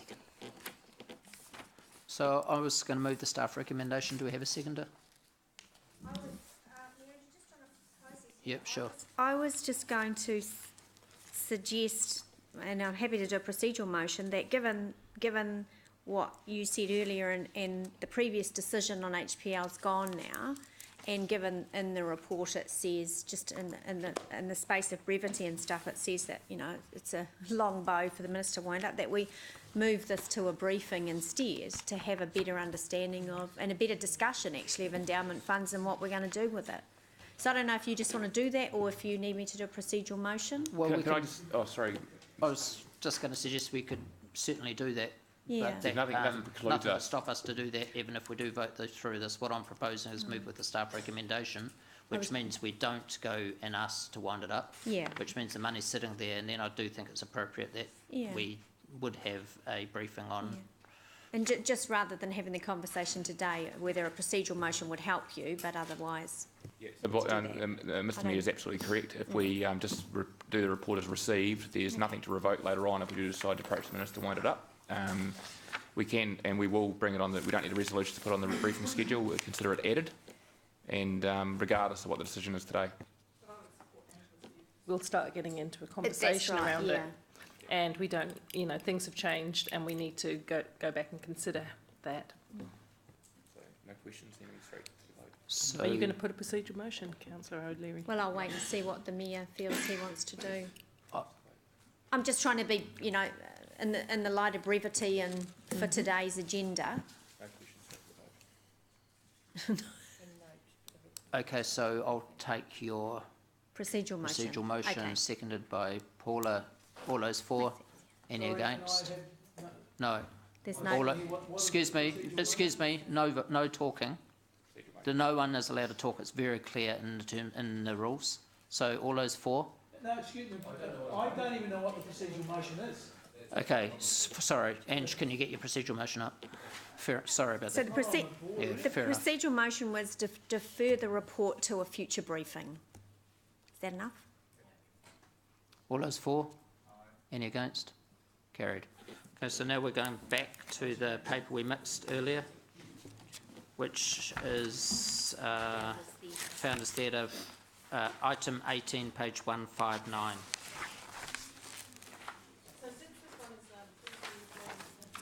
It's a long one. Not related directly in the same way that you suggested. I wonder at 1:45, which is quite late, and we've got media here too, would like to get their lunch. Can we have a lunch break now, please? It's likely we're going to get through this by 10 to, the way we're heading, and then we will Who go has their into, lunch at 2 o'clock? then we'll go into confidential, so. So we're on page 159.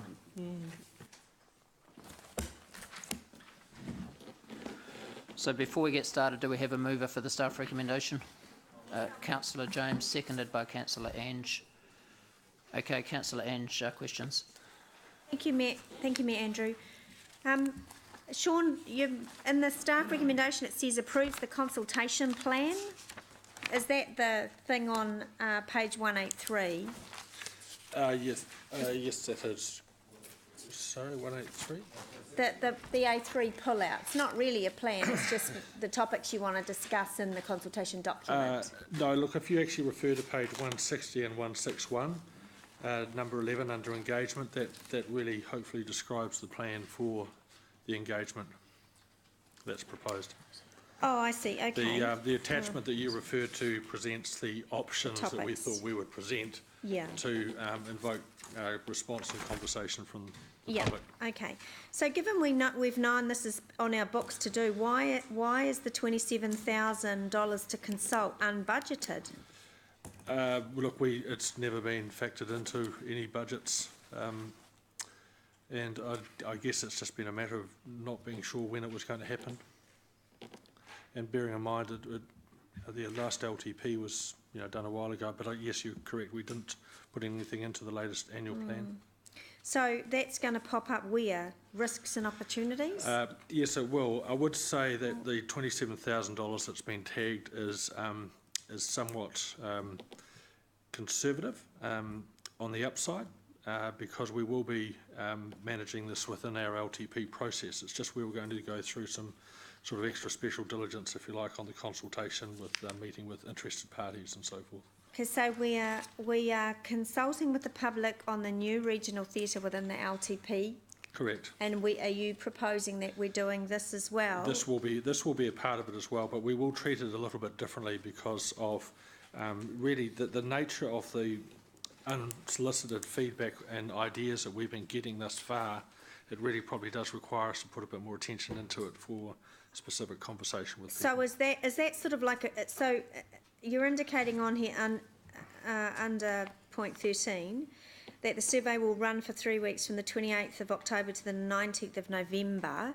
Then you talk about formal submissions, panel of elected members to determine, etc. Is that what? I'm a little bit confused. Is that some pre-engagement thing you're doing, or is that the formal consultation on the item? What is it? Well, the survey work is sort of in conjunction with what we're doing with the LTP, but we felt that there was value in us in conjunction with that giving people the opportunity to submit. So it's a little bit like the lady who came in, Holly Snape, who came and spoke to us earlier on this morning. We've been getting a lot of that, where people are actually wanting to talk to us and give their thoughts and actually give us some proposals. And we just felt that it would be appropriate for us to give them a chance to be heard, as opposed to just answering surveys and So it's not, I'm still not really clear, Sean, sorry, it's not the formal consultation on the future of Founders Theatre. That's going to be done, with all of this feedback, that's going to be done within the LTP consultation. Ultimately, it'd have to be, because there will be a monetary impact, so that it has to be reported in the context of the LTP. Okay, so that's answered my next question, because when I went through I was very confused about that. Thank you for clearing that up. But when I went through and applied our significance and engagement policy criteria to this, I came up with 4 of those key criteria that ended up being high, which means it's significant. And I'm thinking, okay, so really that needs to have proper formal process, because, you know, ability to reverse the decision if it's demolished, can't suddenly rebuild it and things like that. Okay, so as long as I'm clear, you're doing some kind of pre-engagement survey submission, and then it'll be fed into the LTP the process. formal special consultative process in the LTP. Yep. All right, so why do we need the panel of elected members in the interim then? Look, I can't answer that. Unfortunately, Julie Clausen, who sort of runs that end of the project's not here. But I think we just sort of felt, we did have a discussion on it briefly, and we just felt it would be appropriate given the high level of interest, and there seems to be a very high level of interest in the future. So we thought that elected members would want to be a part of that conversation, but we're not wedded to that. Yeah, it confuses me around what their contribution would do, given we actually all have to, you know, it's a significant item, we all have to be in the room. So I'm not favoured to that at all. Always open to doing things new, particularly when it comes to consultation. But so the alternative, are you suggesting that we open a review to all elected members to participate in if they chose to do so? Yeah, but I guess, Sean, what are you trying to get out of this pre-engagement, pre-submission? What are you wanting out of it? I want eyes wide open. If you look at the options that we presented, there's a lot of money on the table, and I really want to be sure that we've got some very clear thinking and very clear decision making coming out of this proposal, whatever it is for the future of Founders. If it's demolished, it's gone. Yeah. If it's retained, there's potentially quite a lot of money at stake to be required. So are you then telling me that you're going to use this pre-engagement consultation as, say there was an overwhelming view from the community to demolish, which there wouldn't be, but say there was, then you're going to use that to put in a position as a starting point in the LTP, rather than going with all of this into the LTP. Yeah. You're basically funneling it down, the options down. Okay, that's very clear. Yeah, thank you. Councillor Jeff. Thanks, Mayor Andrew. Just on option 3 on page 163, there's a couple of things there. One is earthquake strengthening, estimated at between 3 million and 6 million. How rigorous is our research into that? How good are our figures? That's taken from figures that was done last time we assessed the condition of the building when we were looking at the refurbishment plan, and at that stage we had a range there as well, which is what we've got ranges in the option 3 there. At the end of the day, there will be a risk in that we won't know exactly until we've actually opened up, and so that is the reason that we have the range. And once again, we are trying to be conservative and cover ourselves as much as we can. Okay. Question 2, when it talks about further ongoing funding would be required to maintain the building, in the same option there. Yep. Given that we're planning to go out and consult on this, would it not be helpful for us to give people some idea of how much they're going to have to pay each year for this? Given that if the regional theatre goes ahead, we're going to be paying $1.1 million for annual operation there, and if we could go ahead and spend 12 million more on reinstating this for community use, we're going to have to pay a significant amount each year. I think it's a very good point, and it's missing from this, so we will add that in. Given that we're going out, I see we're talking about a quick online survey. I mean, how rigorous are we there? I mean, if we're going to be, are we going to be giving people enough detail to make Yes, they will actually get a very high-level summation of what you see on that. That's what I'm worried about. On that sheet there, but the key thing that I have stressed in the paper is that whilst we're going to go out with the survey, we are going to invite people to come to us with their ideas as well. And I've had a number of conversations now with different individuals who actually want to present to us in some way their ideas and their thoughts, including their ideas on money. For different options for founders going forward, and so we will be stressing that as a part of the survey, and that will be the catalyst to enable people to come and meet with us to discuss their thoughts and ideas. I have a concern about raising public expectations about a $12 million investment when we as a council haven't ever talked about that or given any indication that we would even consider doing that, and yet we're putting out 3 options, you know, one of $12 million spend when we've never given any indication that that's realistic, that's even on the table. It just seems a strange, we're planting that seed in the... The only reason it's there is because that seed has been planted with us by other people. And so it is something that a number of different parties from slightly different directions have been mooting out there in the community and have raised with us as an option that they believe we should be considering. We have not created that option ourselves. Certainly, yeah, I've had nothing to do with this, and suddenly there's a figure of $12 million out there in the public arena, which, oh, okay. I'm quite uneasy about the whole thing. Thank you. Councillor Paula. Thank you. I was a bit surprised by it as well, but I understand there are both opportunities and challenges with the Founders site, and they've got to address them somehow. So my question was around that context, and I think Jeff's kind of got there. If those 3 options, 1, 2 and 3, go out, will there be the some cost and benefit analysis of each to go with it, or at least a basic level of that? Because we do know that it will cost the public to demolish. Yeah, well, the 3 options basically give a ballpark of what the cost of each option is. And to be blunt, and it probably responds to Councillor Jeff's point, there's a lot of conversation going on, but there is not a lot of conversation of how much it's going to cost at the same time.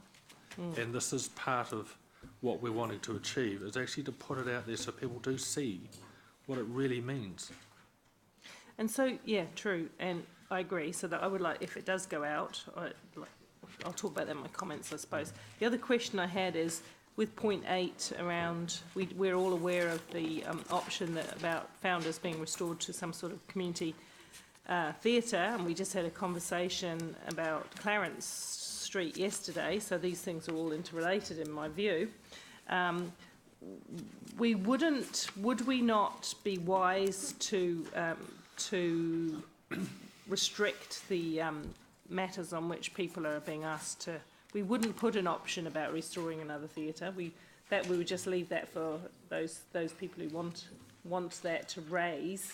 But we should make the point. I think the point made in paragraph 8 is quite valid and should be included in the proposal for feedback. I mean, they could disagree with that, but that's a statement. No, that would be part of the commentary that will be. That's what I want to know. I thought, was that commentary just for us, or was that commentary that the public have to understand? It's for everyone who reads it. The commentary really was driven by the outcome of around 2 or 3 years ago of the theatres review that we did for the city. And at that stage, as you'll be aware, we had ownership and operation of 3 major theatres.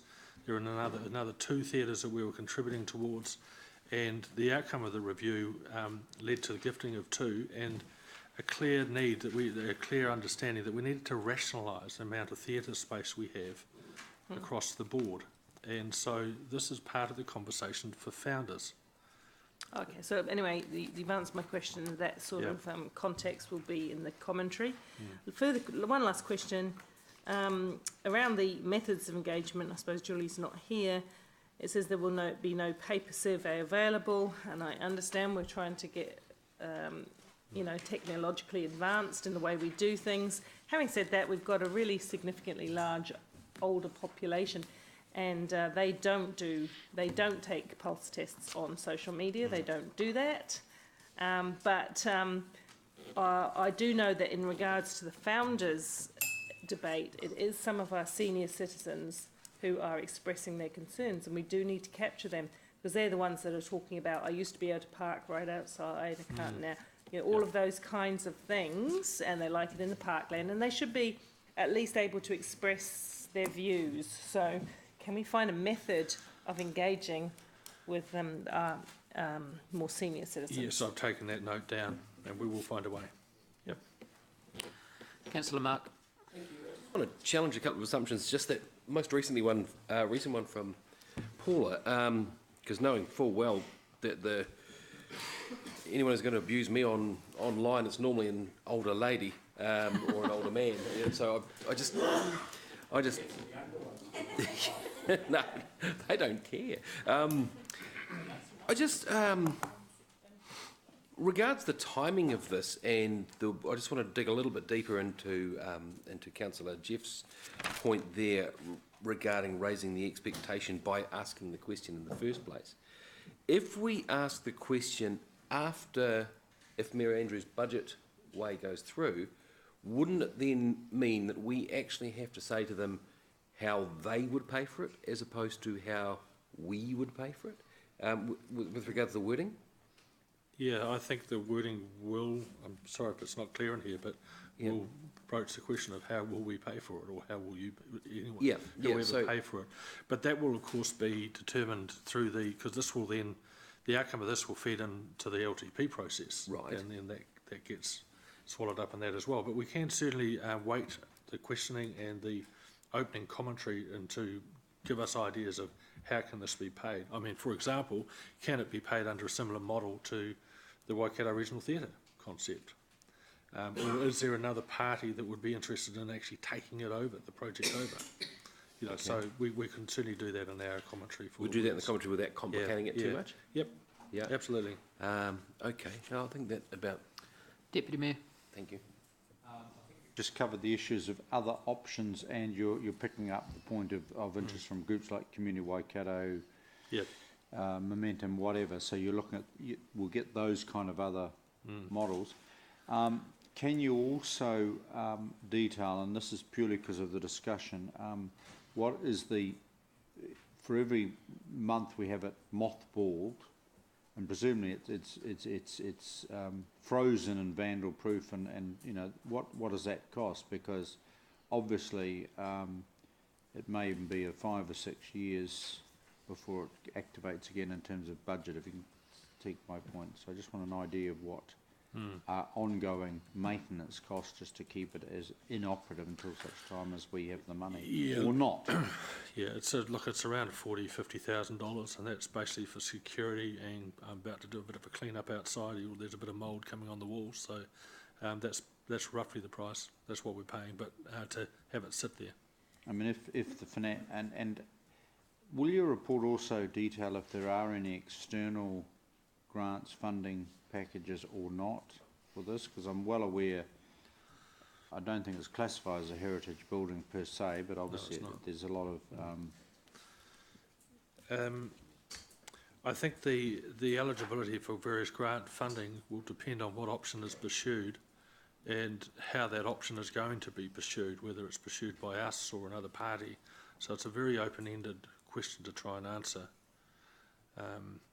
So, I mean, I'm assuming that the people that are out there that want to propose a new future that may cost money, and as we've discussed earlier on, will come to us with their ideas on how they will get their ideas on how external funding, and I just do still want an idea of, in essence, how long can a building last on a frozen mothballed case? So say that it might be 5, 6, 7 years before money came available. I don't know. I'm just wanting to get a sense of how long you can leave a building without it costing you more because the deterioration. Yeah, and you're quite right, because we have noticed inside the building the deterioration has actually sped up through a lack of occupancy. But I mean, as we've discussed previously, we have deliberately kept the Founders Theatre in mothballs in the meantime and done nothing. while we're waiting for certainty of the new regional theatre happening. And we've still got to wait for that certainty. That's still going to be, you know, a wee way away. But we're getting ourselves ready now through this consultation, timed correctly, I believe, because of the LTP work that's coming up, to sort of start to determine the view should the other theatre go ahead. Right. So we have a much clearer plan. Otherwise, this debate and conversations and ideas will just keep spinning round and round and round. One links. Yeah. Councillor Gary. Thank you. I think you might just have touched on it just at the very last second there. That option 3, in your mind, does that equate to a similar outcome that arose in the most recent debate being today on the regional theatre, when the suggestion that the Founders Theatre might be reinvigorated as a quote-unquote town hall available more for community-type enterprises, which would be uneconomic to be done in the what do you call it? The new regional theatre. Yeah, look, basically that is it. I mean, this plan here will contain the auditorium as you currently know it, or recall it. It'll contain the stage house as you currently know it, only it does propose, because as a part of the strengthening and safety, reducing its height significantly. So it's just a high roof, probably a bit lower than this, and it wouldn't have the flying system that takes props up and down on the roof. So it would very much become the town hall type thing, where a lot of performances can happen and be what it was without the flying, but be safe. But this is a costing that has got a broad estimate, but it is actually a bare bones restoration. It's nothing flash. Okay, so I'm talking globally now, so I'm talking the Momentum Trust, regional funding, Hamilton City Council funding. Would it be appropriate or accurate or useful to say the regional theatre's now gone to 80, I think the last figure was 85 million, I think. No, the figure, oh, sorry, the that figure was is with the the 200 extra seats. Yes, and I'm glad you raised it, because there's no notion that the theatre will be 85 million. All I'm saying is to make it bigger and to do more stuff. That's what it could go to. So you're talking 70 million, or if someone decides to bolt on the extra it could be 85 million, and then and if you wanted that, plus you wanted the community use thing, quote unquote town hall, we might be between 5.7 and 12 million. That's at the moment. That's our best estimate. Oh, can I stress with some of the points that have been made, Mr. Chair, that the Waikato Regional Theatre is intended to be a community theatre. That's the basis of the funding that's going to possibly come from us and come from other parties. So to suggest that the Waikato Regional Theatre is not going to be community orientated or available for community users and commercial users alongside them is not quite right. So I do worry just the language is changing. Okay, so I worry too, because I can remember FMG Stadium being, we were told the dancing girls will be there on, not the dancing, marching girls, beg your pardon, not dancing girls. I would have been there if club rugby was going to be played there. I remember when Claudelands was built, there was a perception, whether it was realistic or not, that the school operas were going to be done there. And forgive me if I'm wrong, and I know you went there at that time. So it just really concerns me, because I didn't think that the regional theatre was ever going to be a school having its opera there, Mary Poppins or something like that.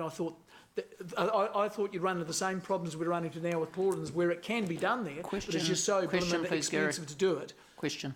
Yes. Well, I'm trying to get clarity on what Sean just said then, which to me is different than I might be the only one who didn't realise that. I thought this was a quote unquote professional, top end New Zealand Symphony. Oh, it will be. It will be. But are you saying it's both? Absolutely. Okay. Well, that is not something I've sunk into my head. Maybe I bounced off and didn't get there. Or the proposal, for example, is that yes, the new theatre, the Waikato Regional Theatre, will have a commercial rate. that it'll charge high-end users, but it'll also have community rates that the trust itself will set. So for community users, so it will have a variable rating model. So subject to the volume of people who want to use it, it would be designed to do because nothing can do everything, but most of the stuff that we would consider a Founders Theatre repurposed to be a town hall so there is would do. Because this is important because, and Andrew's discussed it with me, so I'm not stabbing anyone in the back or anything like that, but you know, there's some talk about that stuff could go to the founders, and we need to do, and because you can't do it there. And I appreciate the other issues that you might just have too many people using it. But other than that, because it's important to. Well, if you reflect on the brief that was given by Charcoal Blue and Momentum, they were very, very specific in terms of the development of a multi-functional theatre, performance arts theatre that's available at varying levels for users, and that was a very, very strong part of the brief. Yes, it will hopefully be of international standard in terms of its facilities and and what it can do and deliver, but it is very much community orientated, and it always has been on the master plan. So, in your opinion, then, asking to make it, in your opinion, then we don't need a Founders Theatre. Do we need a Founders Theatre? I think that's the fundamental question that will have to come out of this consultation, is do we need the number of theatres that we have in the city when we're building a brand new theatre? And that's part of the questions that will need to be asked and answered as a part of the consultation and conversation with other parties and conversation around this table. Bearing in mind what I said earlier and what I said in point 8, you know, we have been working towards a rationalisation of a number of facilities in the city. Councillor Siggy. Thank you. Thank you so much, Andrew.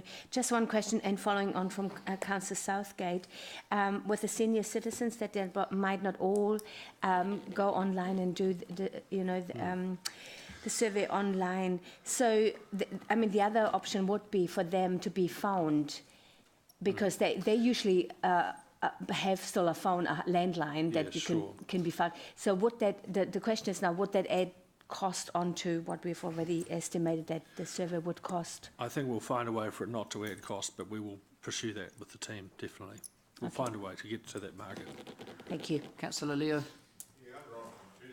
Sean, is there any opportunity to maybe have an outdoor type theatre, like the Bowl of Brooklyn in New Plymouth or something like that, with what's going to be left of the theatre? Coliseum? Look, you could do anything, but once again, it's a cost. I know. And you've got the raking of the, there's all concrete underneath the seats in the auditorium, so it's all raked concrete. But you'd have to put in a whole new seating system, weatherproofing, everything else like that. So it's a concept you could do. You couldn't just chop it off and leave the stage, sort of thing. Well, it wouldn't last in the weather, I don't think. Well, not this year, that's for sure. Okay. Okay, we'll go to debates. James, no, there's no one to debate, so we go straight to the vote. Sorry, there is. Councillor, nice try. Councillor Deputy Mayor. Yeah, thank you.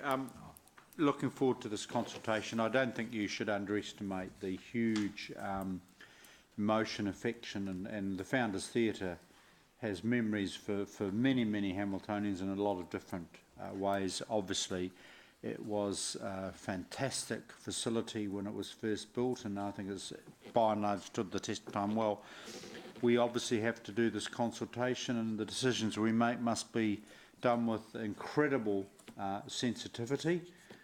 We around this table have been quite critical of other organisations that have demolished some beautiful heritage buildings, and the Founders, certainly in the hearts of many Hamiltonians, is very much a heritage place.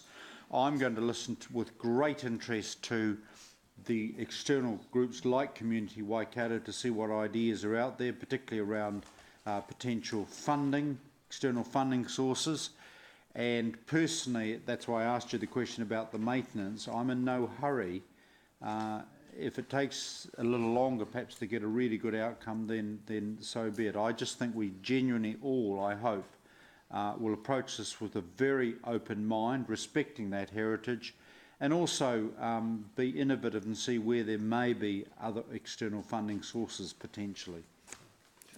Councillor Ange. Thank you, Mayor Andrew.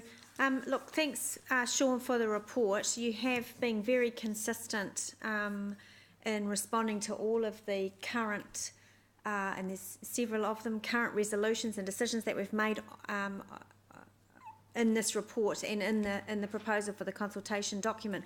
We haven't at any stage ruled out redevelopment or demolishing or anything, so actually we do need to keep an open mind, and also given the fact that it will be a special consultative process, it's really important that we don't restrict the information that we get.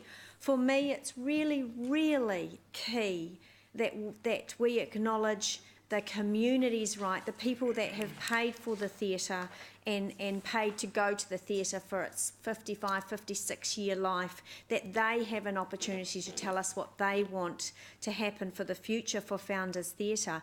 Now, community groups have approached me. Some have said, gift it to us.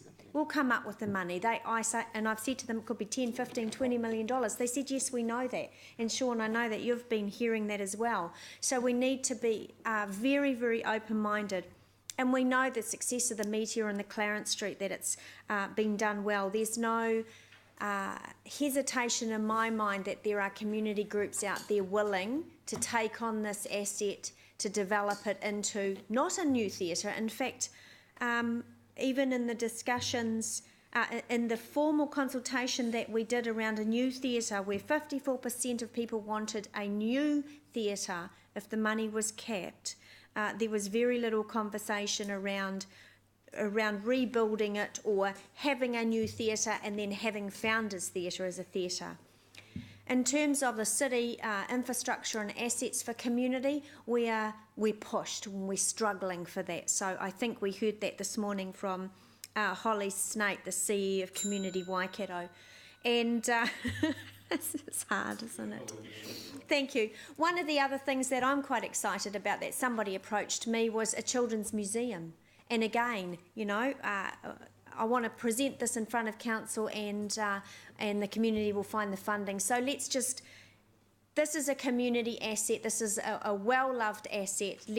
Let's be very, very open-minded about this. We're not making promises that we shouldn't. We're just keeping a very open mind on an asset that has been paid for and loved by the community for 55 years.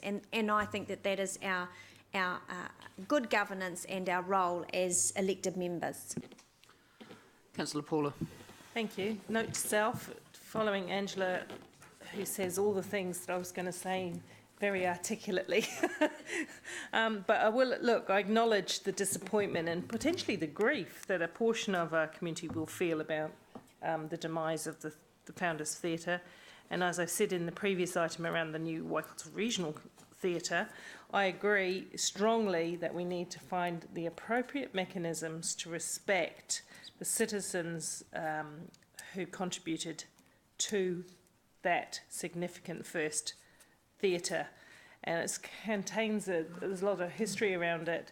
If you think of all the various historic acts that have appeared there and the famous people, you know, that is what people remember. They remember it as a vital living place, not just as an old building. And so they carry that forward.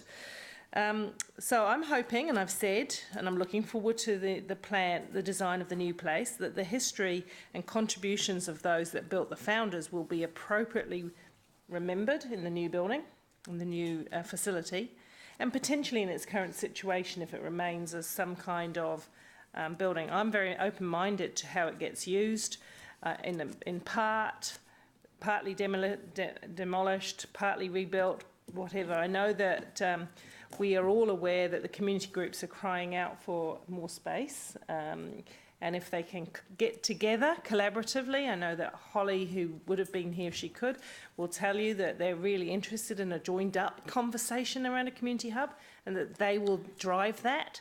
So let's get the consultation out to people, but please don't put the consultation out about things that are really unlikely to happen, and that is the Founders being restored to its glory as a theatre. We're looking at new ways to use that site, new respectful ways that make our city better. You are, I think I could stop there. Thank you.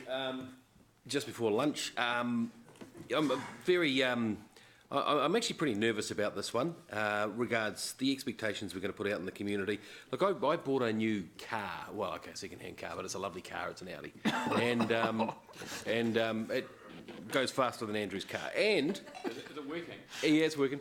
But, and I've still got my old car, and I thought, what do I do with my old car? Oh, you know what, I think I'll keep it. And my beautiful old Commodore is just sitting outside rusting because I can't drive it as well. It's called the law of diminishing returns. We're going to run out of bums to put on seats if we have another theatre this big, which worries me a wee bit. I'm also worried about the idea of gifting it in the form of the Meteor. The Meteor is good because it's manageable by a very capable group, and it's reasonably small. This Founders Theatre is huge. It is huge for a community group to run. But having said that, I've got an absolutely open mind about it. If the community desire is there and they are willing to put their money in it and run it really well, absolutely fine, fill your boots. There are plenty more ways of honouring the heritage of the site other than keeping it as it was. Founders Park sounds fantastic to me at this stage. I would love to see a central park in that area where it's more attractive to build apartment buildings around with a lovely walkway from the stadium all the way through. I'd love to see it kept as a coliseum like Leo was kind of suggesting. I'd love to see a children's museum in there as well. I'd love to see an artificial soccer field in there too. There's lots of great ideas, but please, councillors, can we be very careful about putting out expectations at a time where we've got no dough? We are, like I said, I think we are going to run out of bums to put on seats. So I'm supportive of what Paul has said about putting the idea into people's heads that we can have a bit of both. We can have our old car and still drive our new car at the same time. So yeah, I'm very, very strong on the point that let's make sure that with this consultation we say, how are you going to pay for it? Councillor Jeff. Yeah, thanks, Mayor Andrew. I sort of feel like we're putting the cart before the horse a little bit in terms of consulting on this now. I feel more that we should get on and consult and then build the regional theatre, see how much that costs, and then look at the founders, the situation of the founders then, rather than raising expectations now.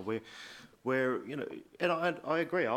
If people really want it, then I'll keep an open mind. But with all this well-meaning talk that we're coming up with, are we really being honest with our community? Can we really afford this? We're about to build something that's $73 million. I still get reminded every other day about Clauden's, which was $68 million. The community's going to put $73 million into this theatre. I don't think we should be entertaining or teasing people with the idea that that the council would contribute to a $12 million building for the Founders Theatre, doing it up. I don't think it's realistic, and I don't like the idea of putting that out there. I think we're kidding people that they can have their cake and eat it too, and they can't. Okay, James, would you like a reply?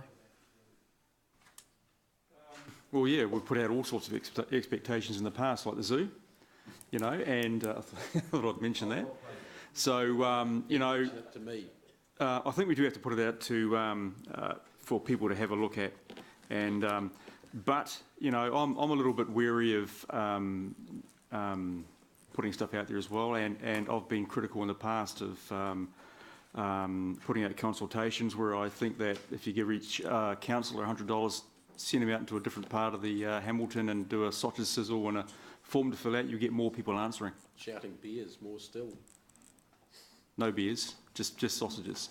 But you'd still get, you'd probably get a better response. But I think we do have to put it out. It's not actually telling the people they're going to get what they want. We just want to know what they are thinking.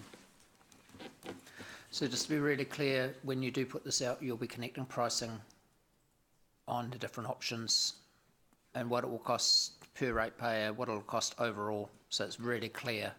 People can break it down and know exactly how it's going to affect their rates on each of the three options.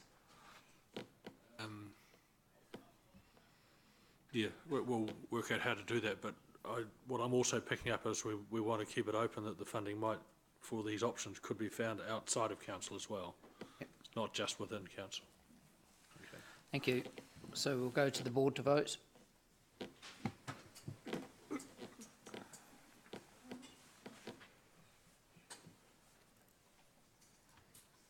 The motion is carried 9-4, 2 against. Okay, we'll stop for lunch. We'll come back at 3 o'clock. Thanks all very much for your patience and for helping this huge agenda today to move through really quickly. Appreciate it.